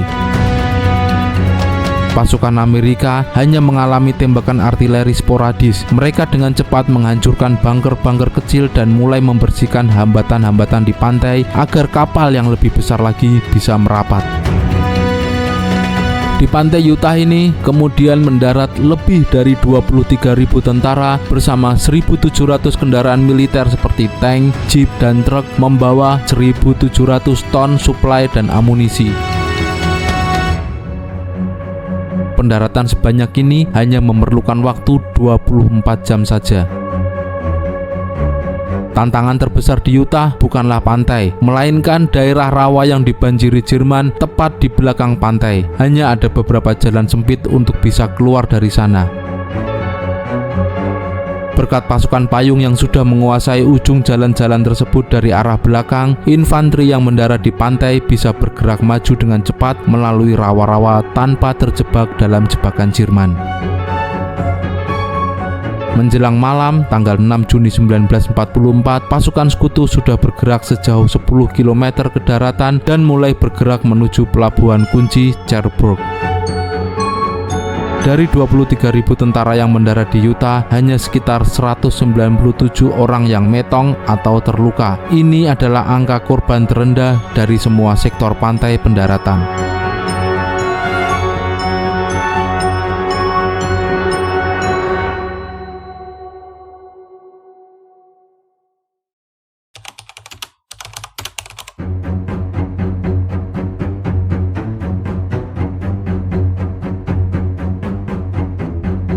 Pendaratan di sektor Sword adalah bagian paling timur dari invasi Normandia. Sektor ini memiliki kepentingan strategis yang sangat kritis. Pasukan di sini harus segera bisa merebut kota Caen, sebuah simpul transportasi utama, dan melindungi sayap seluruh tentara sekutu dari serangan balik tank Jerman. Pasukan utama yang mendarat di sini adalah Divisi Infanteri Ketiga Inggris, didukung oleh pasukan komando dan tank-tank khusus. Sebelum pendaratan laut dimulai, Divisi Lintas Udara ke-6 Inggris sudah beraksi di pedalaman sektor Sword. Mereka sukses besar, jembatan-jembatan kunci diamankan, memastikan bahwa tank-tank Jerman tidak bisa langsung menyerbu ke pantai dari arah timur saat pendaratan dimulai. Di sektor ini, bombardir pantai dari laut dilakukan oleh armada kapal perang Inggris termasuk kapal perang raksasa HMS Ramillies dan HMS Warspite. Di pantai Sword terdapat banyak bangunan resort tepi laut yang dijadikan sarang senapan mesin sehingga pengeboman harus sangat akurat. Pasukan Inggris mendarat 1 jam lebih lambat di Sword jika dibandingkan dengan pasukan Amerika di Utah dan Omaha karena menunggu air pasang yang tepat guna menghindari ranjau laut. Gelombang pertama pendaratan dipimpin oleh tank-tank aneh yang diberi nama Hobart's Vanish. Ada tank yang memiliki cambuk rantai untuk meledakkan ranjau dan tank yang membawa jembatan kecil. Walaupun aneh, ternyata tank-tank ini sangat efektif membersihkan jalan bagi infanteri sehingga kerugian awal di pantai relatif dapat dikendalikan. Di tengah desingan peluru, mendaratlah Brigade Komando ke-1 di bawah pimpinan Lord Lovat. Lovat memerintahkan peniup bagpipe pribadinya, Bill Millin, untuk memainkan musik tradisional Skotlandia sambil berjalan di pantai. Musik ini membakar semangat tentara Inggris dan membingungkan tentara Jerman. Pasukan komando ini kemudian segera bergerak menuju jembatan Pegasus untuk membantu pasukan payung yang sudah bertahan sejak dini hari. Meskipun pendaratan di pasir berjalan cukup baik, masalah besar kemudian muncul saat pasukan berusaha bergerak ke daratan. Pantai sektor Sword sangat sempit karena dibatasi oleh kanal dan sungai. Hal ini menyebabkan kemacetan luar biasa. Ribuan tank dan truk terjebak di jalan-jalan kecil keluar pantai. Tidak hanya itu, Jerman membangun benteng-benteng kuat seperti Hillman dan Morris di belakang pantai. Inggris butuh waktu berjam-jam untuk menaklukkan benteng-benteng ini yang mengakibatkan jadwal penyerangan ke kota Caen meleset. Divisi Panzer ke-21 Jerman sebenarnya sudah sangat dekat dengan sektor pantai Sword saat pendaratan gelombang pertama pasukan Inggris ini. Namun, mereka mengalami hambatan yang fatal. Komandan divisi, Jenderal Edgar Feuchtinger, tidak berani menggerakkan pasukannya tanpa perintah langsung dari markas besar Hitler. Sementara itu, Marskal Rommel sedang berada di Jerman dan Hitler masih tidur. Baru sekitar jam 8, setelah situasi pendaratan menjadi sangat nyata, perintah untuk menyerang akhirnya diberikan. Jerman mulai menggerakkan tank-tank Panzer IV mereka menuju pantai. Namun, perjalanan mereka menjadi mimpi buruk.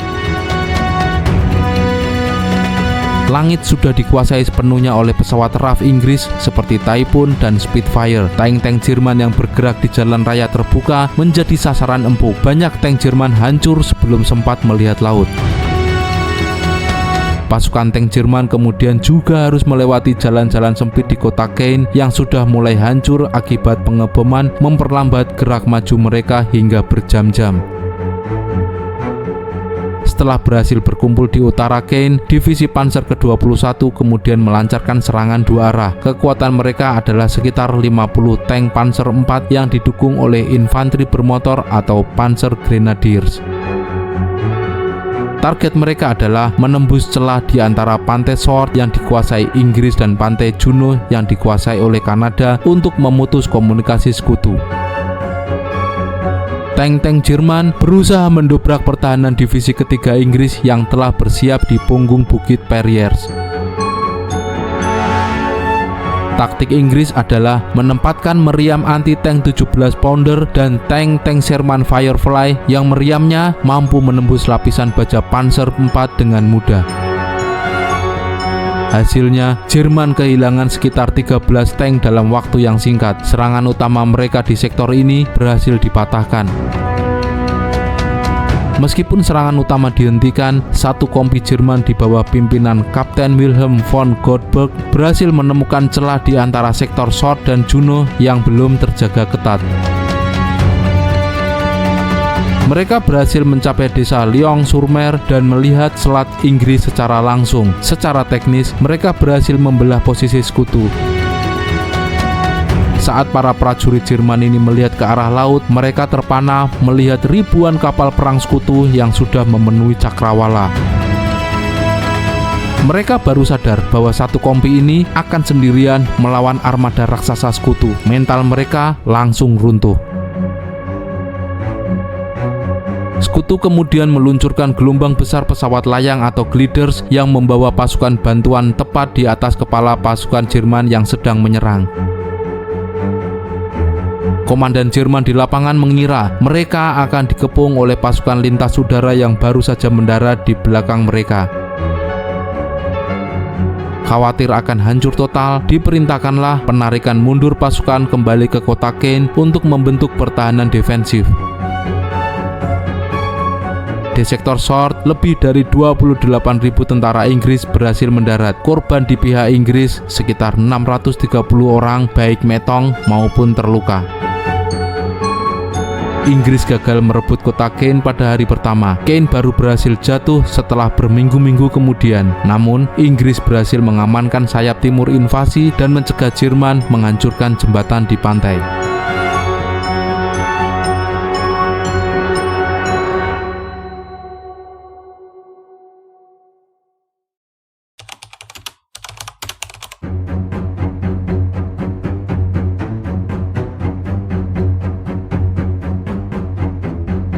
Pendaratan di sektor Gold adalah tanggung jawab divisi infanteri ke-50 Northumbrian Inggris.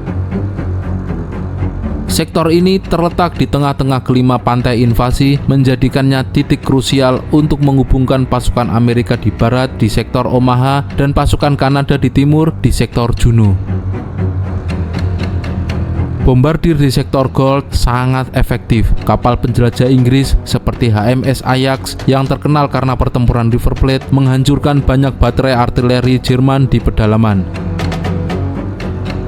Pada X-hour atau jam pendaratan, kondisi laut sangat kasar dengan ombak yang keras. Banyak kapal pendarat yang terhempas ke hambatan besi Jerman sebelum tim demolisi sempat meledakkannya. Namun, karena bombardir laut yang efektif, perlawanan Jerman di garis air masih bisa diatasi. Meskipun pendaratan berjalan baik, satu titik pertahanan Jerman di Le Hamel menolak menyerah. Resimen Jerman di sini memiliki meriam 75 mm yang masih berfungsi dan menembaki pasukan Inggris dari jarak dekat.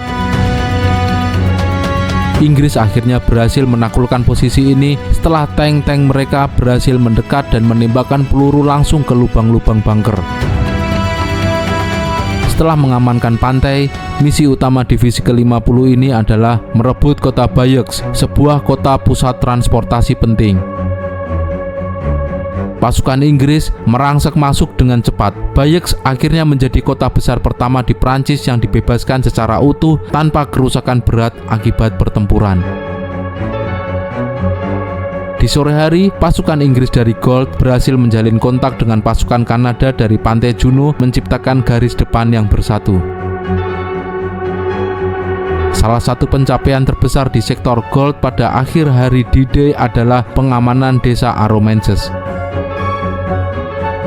Sekutu memilih lokasi ini untuk membangun Mulberry Bay, sebuah pelabuhan buatan raksasa yang terbuat dari blok beton pracetak yang ditarik dari Inggris.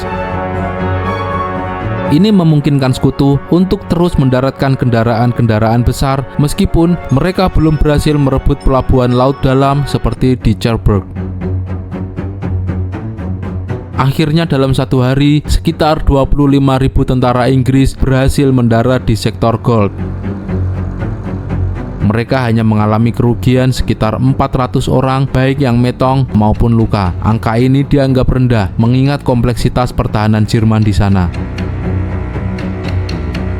Berbeda dengan pendaratan di sektor Gold, pendaratan di sektor Juno mengalami perlawanan sengit dari pasukan Jerman. Pendaratan di sektor Juno adalah tanggung jawab Divisi Infanteri Ketiga Kanada. Sektor ini terletak di antara dua sektor Inggris, yaitu sektor Gold dan sektor Sword.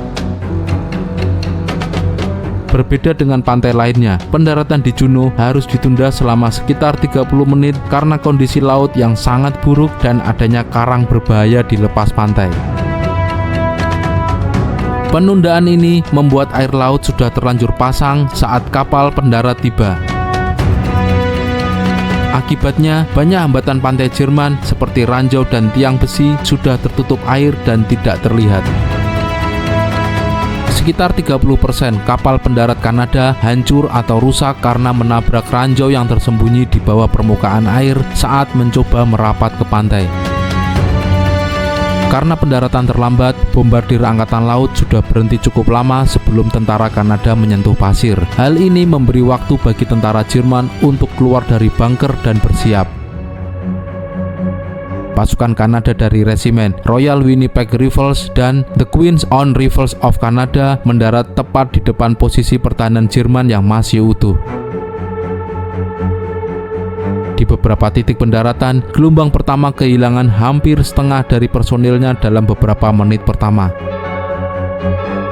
Namun dengan keberanian luar biasa, tentara Kanada terus merangsek maju tanpa menunggu dukungan tank. Meskipun terlambat karena gelombang laut yang tinggi, tank-tank amfibi Kanada akhirnya berhasil mendarat. Kehadiran tank-tank ini mengubah jalannya pertempuran. Mereka mulai menghancurkan sarang senapan mesin Jerman di desa-desa pesisir. Terjadi pertempuran rumah ke rumah yang brutal di desa tersebut. Tentara Kanada kemudian harus membersihkan setiap gedung dari para penembak jitu Jerman. Setelah pusat pertahanan di desa-desa pesisir berhasil dikuasai, pasukan Kanada tidak membuang waktu. Mereka segera bergerak ke pedalaman. Pasukan Kanada adalah salah satu yang paling cepat dalam mengkonsolidasikan pasukan setelah kekacauan di pantai. Mereka menggunakan sepeda motor dan tank untuk bergerak cepat menuju target utama mereka, Bandara Carpiquet dan jalur kereta api Caen-Bayeux. Pada sore harinya, pasukan Kanada berhasil mencapai prestasi yang tidak dicapai oleh sektor lainnya. Unit dari North Nova Scotia Highlanders berhasil mencapai titik terjauh ke daratan, hampir menyentuh jalur kereta api utama dan mengancam posisi Jerman di sekitar kota Caen. Tidak hanya itu, pasukan Kanada juga berhasil menjalin kontak dengan divisi ke-50 Inggris di pantai Gold, menciptakan front bersatu yang kuat di sektor tengah. Saat malam tiba, Kanada menyusun pertahanan berjaga-jaga kalau ada serangan balik dari divisi panser Jerman. Meskipun Kanada tidak berhasil merebut Bandara Carpiquet pada hari itu, tapi mereka telah menciptakan kantong pertahanan yang sangat dalam dan stabil. Kanada membuktikan diri sebagai pasukan elit yang sangat tangguh. Mereka berhasil menembus pertahanan Jerman lebih dalam dibandingkan dengan pasukan Amerika atau Inggris pada hari pertama pendaratan. Dari 21.000 lebih pasukan Kanada yang mendarat di sektor Juno, ada kerugian sekitar 1.200 orang dengan 340 orang metong dan sisanya luka. Ini adalah korban tertinggi kedua setelah Pantai Omaha, menunjukkan betapa beratnya pertempuran di Juno.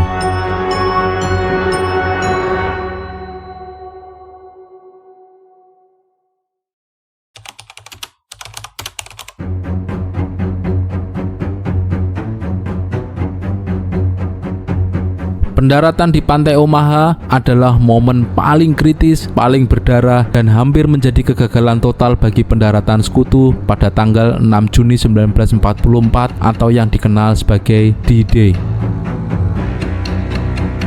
Sektor ini menjadi sangat mematikan karena kombinasi antara medan geografis yang sulit dan pertahanan Jerman yang jauh lebih kuat dari perkiraan intelijen.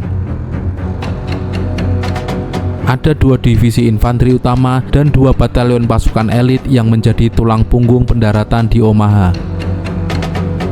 Salah satunya adalah Divisi Infanteri ke-1 Amerika, The Big Red One. Ini adalah unit veteran yang sangat berpengalaman. Mereka mendarat di sektor timur Omaha, sektor Easy, dan Fox. Kemudian ada Divisi Infanteri ke-29, The Blue and Grey. Divisi ini sebagian besar pasukannya adalah pasukan baru, belum pernah merasakan pertempuran. Mereka mendarat di sektor barat Omaha, yaitu di sektor Dock dan Charlie. Kemudian ada juga Batalion Ranger kedua dan Batalion Ranger kelima. Ini adalah pasukan elit yang bertugas menyerang titik-titik paling sulit, termasuk penyerbuan legendaris di tebing Pointe du Hoc yang berada di ujung pantai. Jumlah pasukan yang mendarat di Omaha sangat masif, namun mereka datang secara bertahap dalam kondisi yang sangat kacau. Total pasukan yang akan mendarat di Omaha lebih dari 34.000 tentara Amerika dengan membawa 3.300 kendaraan dan ribuan ton amunisi. Sekutu sadar bahwa Omaha adalah sektor terluas sekitar 8 km panjangnya dan memiliki tebing yang tinggi. Sekutu menumpuk banyak pasukan di sini karena ini adalah titik temu yang menghubungkan pasukan Inggris di bagian timur dengan pasukan Amerika di bagian barat.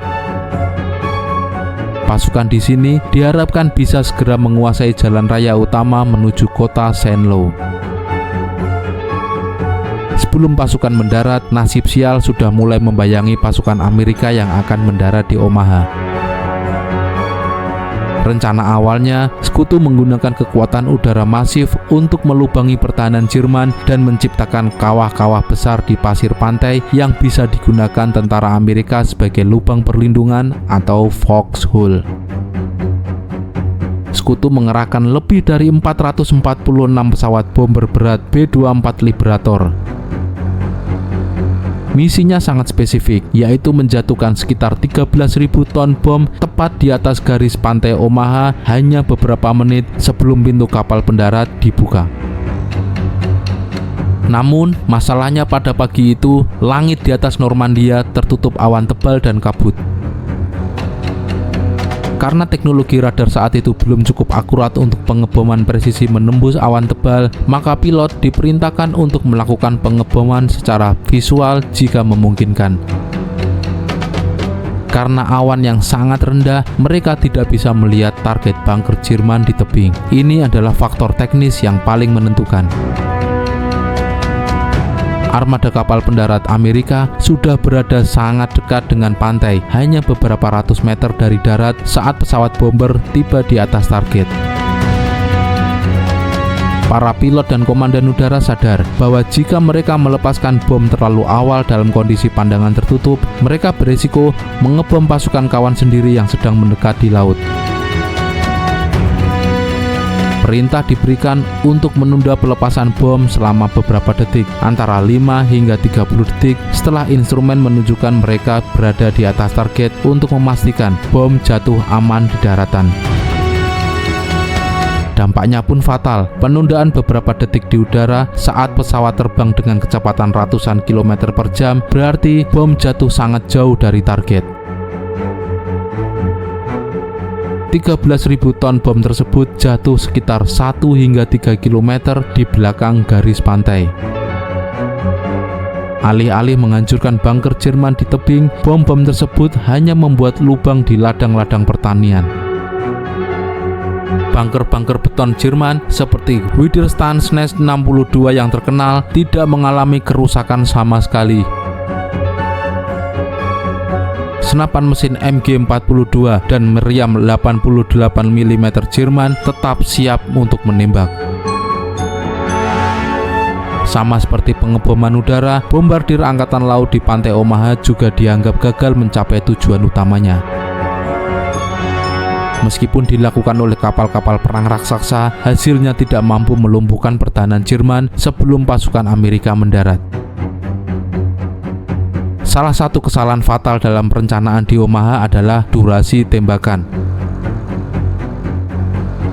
Armada kapal sekutu hanya melakukan pengeboman selama 40 menit sebelum X-hour atau jam pendaratan. Para perencana militer khawatir jika bombardir dilakukan terlalu lama, Jerman akan memiliki waktu untuk mengirim bala bantuan ke pantai. Namun, 40 menit ternyata sama sekali tidak cukup untuk menghancurkan bunker beton Jerman yang tebalnya mencapai 2 hingga 3 meter. Sama seperti pesawat, kapal perang juga mengalami masalah visibilitas. Pantai Omaha tertutup kabut pagi yang bercampur dengan asap dari ledakan bom udara yang jatuh di pedalaman. Pengamat artileri di kapal perang sulit melihat target spesifik seperti lubang intip bunker. Akibatnya, banyak peluru meriam yang jatuh di air atau terbang terlalu jauh ke atas tebing melampaui posisi pertahanan Jerman. Kesialan pasukan Amerika di Omaha masih terus berlanjut. Rencananya, tank amfibi didaratkan tepat sebelum infanteri untuk memberikan perlindungan, tapi ternyata keputusan fatal telah diambil. Tank-tank amfibi diluncurkan terlalu jauh dari pantai, sekitar 5 km di laut lepas. Karena ombak yang ganas, 27 dari 32 tank langsung tenggelam. Para awak tank terjebak di dalam besi raksasa yang karam. Jadi, infanteri yang akan mendarat sama sekali tidak mempunyai perlindungan tank untuk menghadapi senapan mesin Jerman. Selama perjalanan 15 km menuju pantai dengan ombak setinggi 2 meter, hampir semua tentara dalam kapal pendarat mengalami mabuk laut, muntah, dan kedinginan. Setiap prajurit membawa beban hingga 45 kg yang berisi senjata, amunisi, alat penggali, dan radio. Jika mereka jatuh ke air yang dalam, maka beban ini akan menarik mereka hingga ke dasar laut. Arus laut yang kuat juga mulai menyeret kapal-kapal pendarat menjauh dari target yang direncanakan, menciptakan kekacauan koordinasi sejak awal. Jam setengah 7 pagi, kapal-kapal pendarat pertama akhirnya menyentuh dasar pasir. Begitu pintu depan kapal dijatuhkan, tentara Jerman di atas tebing, terutama dari divisi infanteri ke-352, melepaskan tembakan serentak dengan senapan mesin MG42 yang dijuluki sebagai Hitler Basau karena kecepatan tembaknya. Banyak kapal, seluruh prajurit di barisan depan langsung metong sebelum sempat melangkah keluar. Darah memenuhi dek kapal pendarat dalam hitungan detik. Menyadari pintu depan adalah jebakan maut, banyak tentara melompat dari samping kapal. Namun, karena arus menyeret kapal ke perairan yang lebih dalam, banyak dari mereka tenggelam karena beban perlengkapan yang sangat berat. Mereka yang berhasil mencapai pantai menemukan bahwa pantai itu bukan tempat berlindung, melainkan zona terbuka sepanjang 300 meter tempat mereka dihabisi secara massal. Pantai Omaha kondisinya sangat landai dan dipenuhi dengan landak ceko atau balok besi silang yang dipasangi ranjau. Pasukan Amerika hanya bisa berlindung di gundukan batu kecil, tanggul kayu, dan landak ceko. Di bawah hujan tembakan, unit-unit pasukan jadi berantakan, kehilangan anggotanya, bahkan komandannya. Tim insinyur yang bertugas meledakkan hambatan pantai agar kapal besar bisa masuk juga menjadi target utama Jerman. Sebagian besar peralatan peledak mereka hilang di laut atau hancur terkena peluru.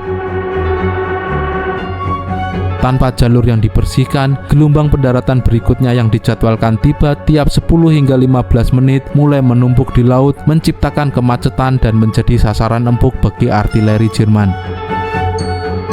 Dalam waktu kurang dari 1 jam, gelombang pertama di Omaha praktis lumpuh. Organisasi militer hancur dan yang tersisa hanyalah ribuan prajurit yang ketakutan, menggigil, dan terjepit di bawah perlindungan kecil tanpa tahu cara bergerak maju.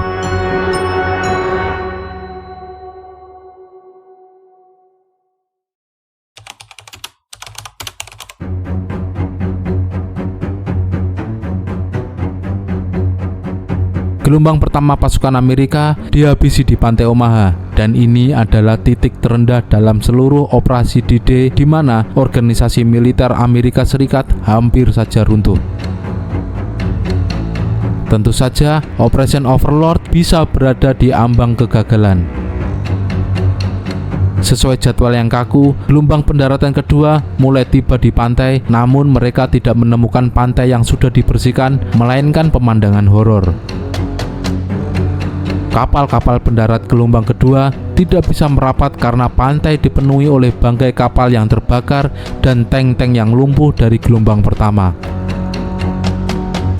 Kapal yang tertahan di perairan dangkal ini menjadi sasaran empuk artileri Jerman. Banyak kapal yang meledak, bahkan sebelum sempat menurunkan pasukannya, menambah jumlah puing di laut. Rencana untuk membuka 5 jalan keluar bagi kendaraan dari pantai gagal total. Dari 16 tim insinyur yang ditugaskan membersihkan rintangan pantai, hanya 1 tim yang berhasil menjalankan tugasnya secara utuh. Sisanya kehilangan peralatan mereka di laut atau metong tertembak saat mencoba memasang peledak. Efeknya, kendaraan tempur, truk amunisi, dan bulldozer yang mendarat terjebak di garis pantai karena tidak ada jalan yang aman dari ranjau dan rintangan besi. Mereka hanya duduk diam, menunggu untuk dihancurkan oleh meriam Jerman. Pada jam 8 pagi, pantai Omaha secara teknis bisa dinyatakan lumpuh. Sebagian besar perwira tinggi dan bintara di gelombang awal telah metong atau terluka. Tentara yang selamat dari divisi ke-1 dan ke-29 tercerai-berai dan kehilangan kontak radio. Ribuan prajurit hanya bisa meringkuk di balik tanggul pasir, kedinginan, gemetar karena trauma, dan tidak berani bergerak maju. Mereka terjepit antara laut yang sedang pasang di belakang mereka dan tebing yang mematikan di depan mereka. Dari kapal induk USS Augusta, Jenderal Omar Bradley menerima laporan yang mengerikan. Kabar yang sampai kepadanya adalah bahwa pasukan Amerika Serikat di Omaha dihabisi dan tidak ada kemajuan sama sekali. Jenderal Bradley sempat mempertimbangkan untuk menghentikan seluruh pendaratan di Omaha dan mengalihkan sisa pasukan yang belum mendarat ke pantai Utah atau pantai Gold.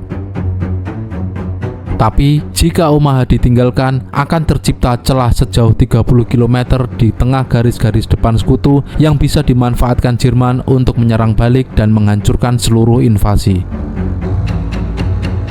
Tak lama kemudian, air laut mulai pasang yang semakin menjepit pasukan sekutu di gelombang pertama dan kedua. Area pantai yang sempit semakin menyusut. Pasukan yang sedang tiarap terpaksa harus bergerak maju mendekati tebing agar tidak tenggelam oleh air laut yang naik. Namun, bergerak maju berarti lebih dekat dengan jangkauan senapan mesin Jerman.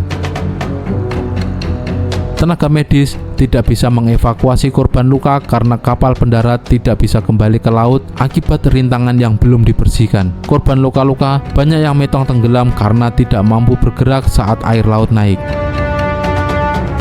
Melihat pasukan infanteri Amerika dihabisi dan tidak bisa bergerak maju di pantai, para komandan kapal perusak destroyer sekutu memberanikan diri untuk mengambil keputusan yang sangat beresiko.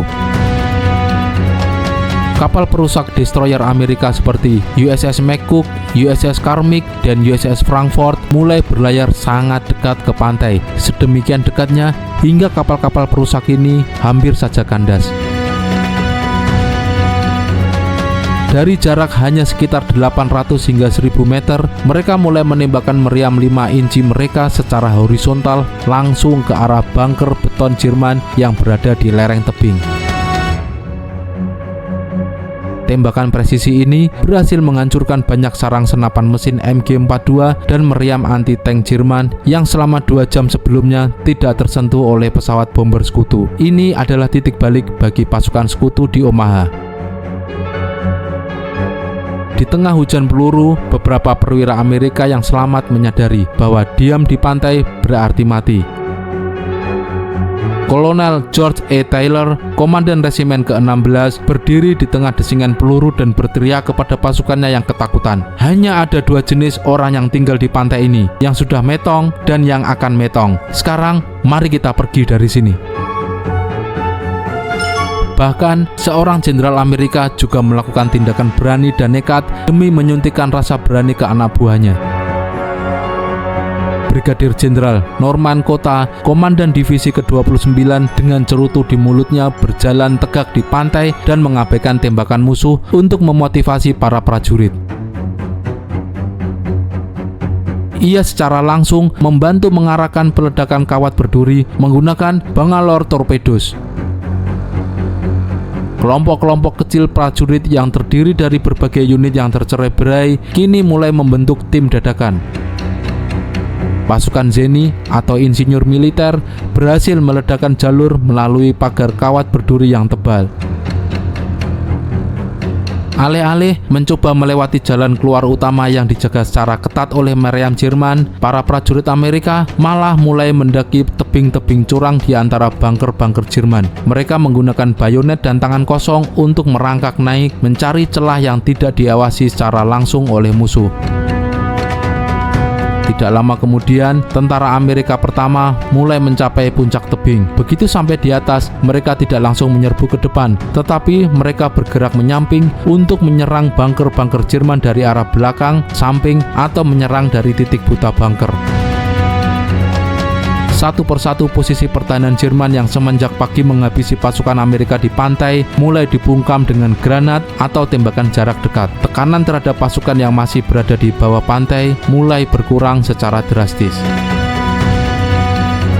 Dengan bantuan tank-tank yang tersisa dan dukungan tembakan kapal perusak, pasukan Zeni mulai membersihkan ranjau dari jalan setapak menuju daratan. Meskipun masih sangat lambat dan berbahaya, kendaraan pertama mulai bisa bergerak keluar dari pasir pantai yang sesak. Menjelang siang, elemen-elemen pertama pasukan Amerika berhasil mencapai puncak tebing dan mulai membersihkan desa-desa di atas pantai. Kabar kemudian sampai ke kapal-kapal di laut bahwa pasukan Amerika telah mencapai puncak tebing di sektor Dock White dan Easy Red. Meskipun tentara Amerika telah menguasai puncak tebing, pijakan mereka masih rapuh karena posisi mereka belum menyatu dan artileri Jerman masih terus menghujani pantai. Karena itu, sekutu harus segera membuka jalan bagi kendaraan berat. Pantai Omaha dibatasi oleh tebing tinggi dan hanya ada 5 jalan keluar alami yang bisa dilewati tank dan truk. Salah satunya adalah jalan keluar yang dinamakan D1 Fairfield. Jalan keluar ini sangat krusial. Pasukan Zeni bekerja meledakkan tembok beton yang menghalangi di bawah tembakan penembak jitu Jerman. Beberapa tank Sherman yang selamat mulai bergerak maju. Mereka memberikan tembakan perlindungan bagi infanteri untuk membersihkan sisa-sisa bunker Jerman yang masih melawan di lereng bukit. Meskipun jalan mulai terbuka, situasi di pantai masih sangat kacau balau. Ribuan tentara, ratusan kendaraan, dan tumpukan suplai amunisi menumpuk di area yang sangat sempit. Pantai masih berada di dalam jangkauan artileri 88 mili Jerman yang menembak dari pedalaman. Jerman terus menembakkan artileri ke arah kerumunan ini. Satu peluru yang jatuh tepat di tengah tumpukan amunisi atau jeep berbahan bakar seringkali memicu ledakan berantai yang mengerikan. Menjelang sore, tentara Amerika mulai bergerak melampaui tebing dan memasuki desa-desa di belakang pantai seperti Fairfield-sur-Mer, Saint Laurent, dan Colleyville. Pembersihan dilakukan dari rumah ke rumah. Pertempuran berubah menjadi pertempuran jarak dekat di antara reruntuhan rumah dan pagar tanaman yang tebal. Di sore hari, tidak ada garis depan yang pasti. Tentara Amerika seringkali menemukan diri mereka berada di belakang posisi Jerman dan sebaliknya. Suasana penuh dengan ketidakpastian dan ketakutan akan serangan balik Jerman. Jika dibandingkan dengan pantai Utah yang mendaratkan sekitar 23.000 orang dengan korban hanya 197 orang, pantai Omaha adalah tragedi. Dengan jumlah pasukan sekitar 34.000 lebih orang, Amerika kehilangan lebih dari 2.400 orang, baik metong, luka, atau hilang, hanya dalam waktu kurang dari 24 jam. Di malam hari, para komandan Amerika masih berusaha menstabilkan posisi. Pasukan Amerika di Omaha hanya menguasai area pendaratan sedalam 1,5 hingga 2 km saja. Ini jauh dari target awal yang seharusnya mencapai 10 km. Tentara menggali lubang perlindungan di puncak tebing. Mereka sangat kelelahan, basah kuyup, dan trauma. Malam itu dipenuhi dengan suara tembakan sporadis dan suar cahaya yang ditembakkan Jerman untuk memantau pergerakan. Kekhawatiran terbesar malam itu adalah serangan balik tank Jerman. Jika Jerman mengirim divisi panser malam itu, pijakan Amerika yang masih rapuh di Omaha bisa saja terdorong kembali ke laut. Secara mengejutkan, tidak ada serangan balik besar-besaran dalam skala divisi dari Jerman di pantai Omaha pada malam 6 Juni hingga dini hari 7 Juni 1944. Ini adalah salah satu teka-teki terbesar sekaligus kegagalan fatal komando Jerman. Seharusnya malam hari setelah pendaratan adalah kesempatan emas bagi Jerman untuk mengirim tank-tank panser guna menyapu pasukan Amerika yang masih rapuh dan kelelahan di puncak tebing. Amerika sangat beruntung karena Jerman tidak melakukan serangan balik malam itu.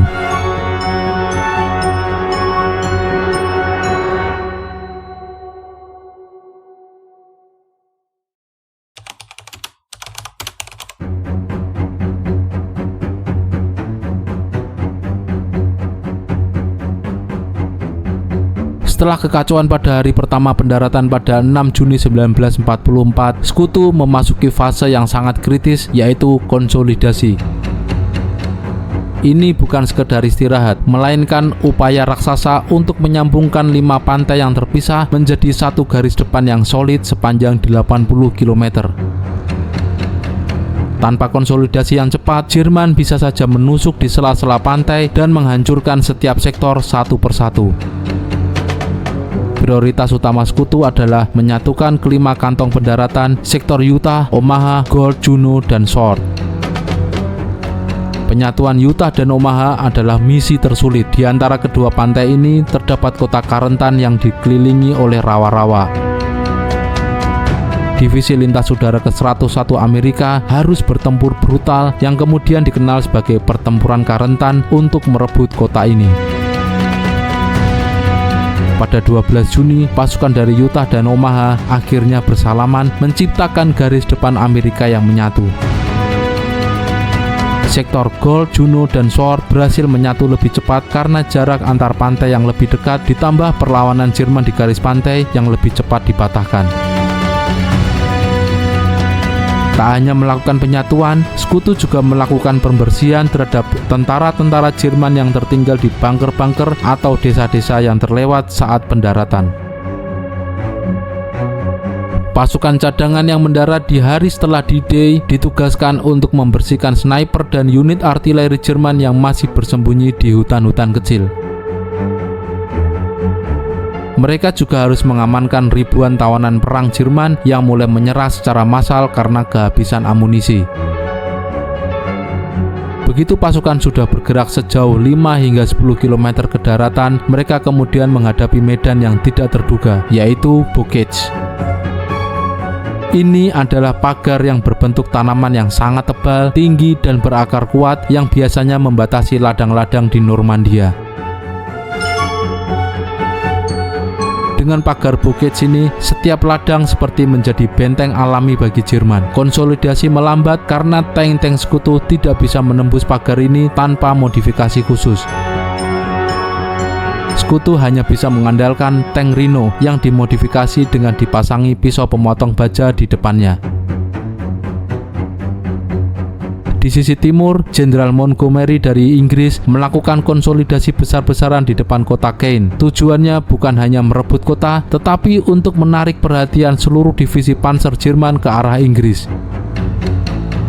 Dengan mengikat tank-tank terbaik Jerman di Caen, pasukan Amerika di sisi barat, di Utah dan Omaha, memiliki ruang yang cukup untuk melakukan konsolidasi dan bersiap melakukan breakout menuju jantung Prancis.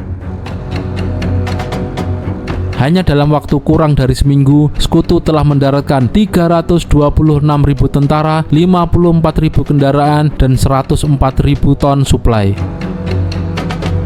Garis depan sudah terbentuk secara utuh sepanjang pesisir Normandia. Jerman telah kehilangan kesempatan emas untuk mendorong Sekutu kembali ke laut. Keberhasilan pendaratan D-Day pada 6 Juni 1944 bukan sekedar kemenangan taktis di sebuah pantai. Ini adalah peristiwa yang akan mengubah arah sejarah Perang Dunia Kedua secara permanen. Dampak paling besar dari keberhasilan pendaratan ini adalah terpenuhinya ambisi Sekutu dan tuntutan Stalin untuk segera membuka front kedua di Eropa Barat. Sebelum D-Day, Jerman bisa memfokuskan sebagian besar pasukannya untuk melawan Uni Soviet di front timur. Setelah D-Day, Hitler terjepit dalam perang dua front yang sangat ia takuti, front timur di Soviet dan front barat di Prancis. Jerman terpaksa menarik divisi-divisi elit dan sumber daya udara dari front timur dan Italia untuk membendung kemajuan Sekutu di Prancis yang secara langsung meringankan beban tentara merah Soviet. Hitler yang telah menghabiskan waktu bertahun-tahun dan sumber daya yang tidak terhitung jumlahnya untuk membangun Atlantic Wall dari Norwegia hingga Spanyol yang diklaim tidak bisa ditembus, ternyata bisa ditembus oleh Sekutu. Ini membuktikan bahwa teknologi, logistik, dan koordinasi Sekutu jauh melampaui pertahanan statis Jerman. Bagi komando tinggi Jerman, fakta bahwa Sekutu bisa mendaratkan jutaan ton suplai tanpa memiliki pelabuhan asli, hanya menggunakan pelabuhan buatan Mulberry, adalah pukulan psikologis yang cukup berat. Normandia menjadi pintu gerbang yang kini sudah tidak bisa ditutup kembali.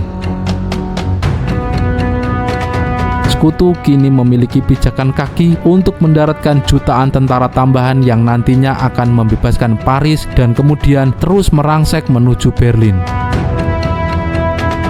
Sekutu juga bisa membangun pangkalan udara di daratan Prancis, memungkinkan pesawat tempur mereka mengawal pesawat bomber lebih jauh lagi ke dalam wilayah Jerman untuk menghancurkan industri perang Nazi. Bagi Stalin, D-Day adalah titik balik kepercayaan terhadap Sekutu Barat. Stalin kemudian menyadari bahwa Jerman tidak akan mungkin memenangkan perang melawan gabungan kekuatan industri Amerika Inggris di barat dan jumlah besar pasukan Soviet di timur. Jerman tidak memiliki sumber daya untuk mempertahankan dua front secara bersamaan dalam jangka panjang. Upaya untuk membendung serangan dari Normandia menghabiskan sisa-sisa cadangan bahan bakar dan amunisi Jerman yang sangat berharga. Angkatan udara Jerman, Luftwaffe, hampir musnah total karena mencoba melawan supremasi udara Sekutu di atas langit Prancis setelah D-Day. Sejak D-Day, ada semacam perlombaan tidak resmi antara Sekutu Barat dan Uni Soviet tentang siapa yang akan mencapai Berlin duluan, yang nantinya menentukan peta politik Eropa di era Perang Dingin. Hanya dalam 100 hari setelah D-Day, ada 2,2 juta tentara Sekutu sudah berada di daratan Eropa dengan 450.000 kendaraan. Prancis hampir sepenuhnya dibebaskan dan Jerman mulai mundur secara massal menuju garis pertahanan terakhir mereka, Siegfried Line.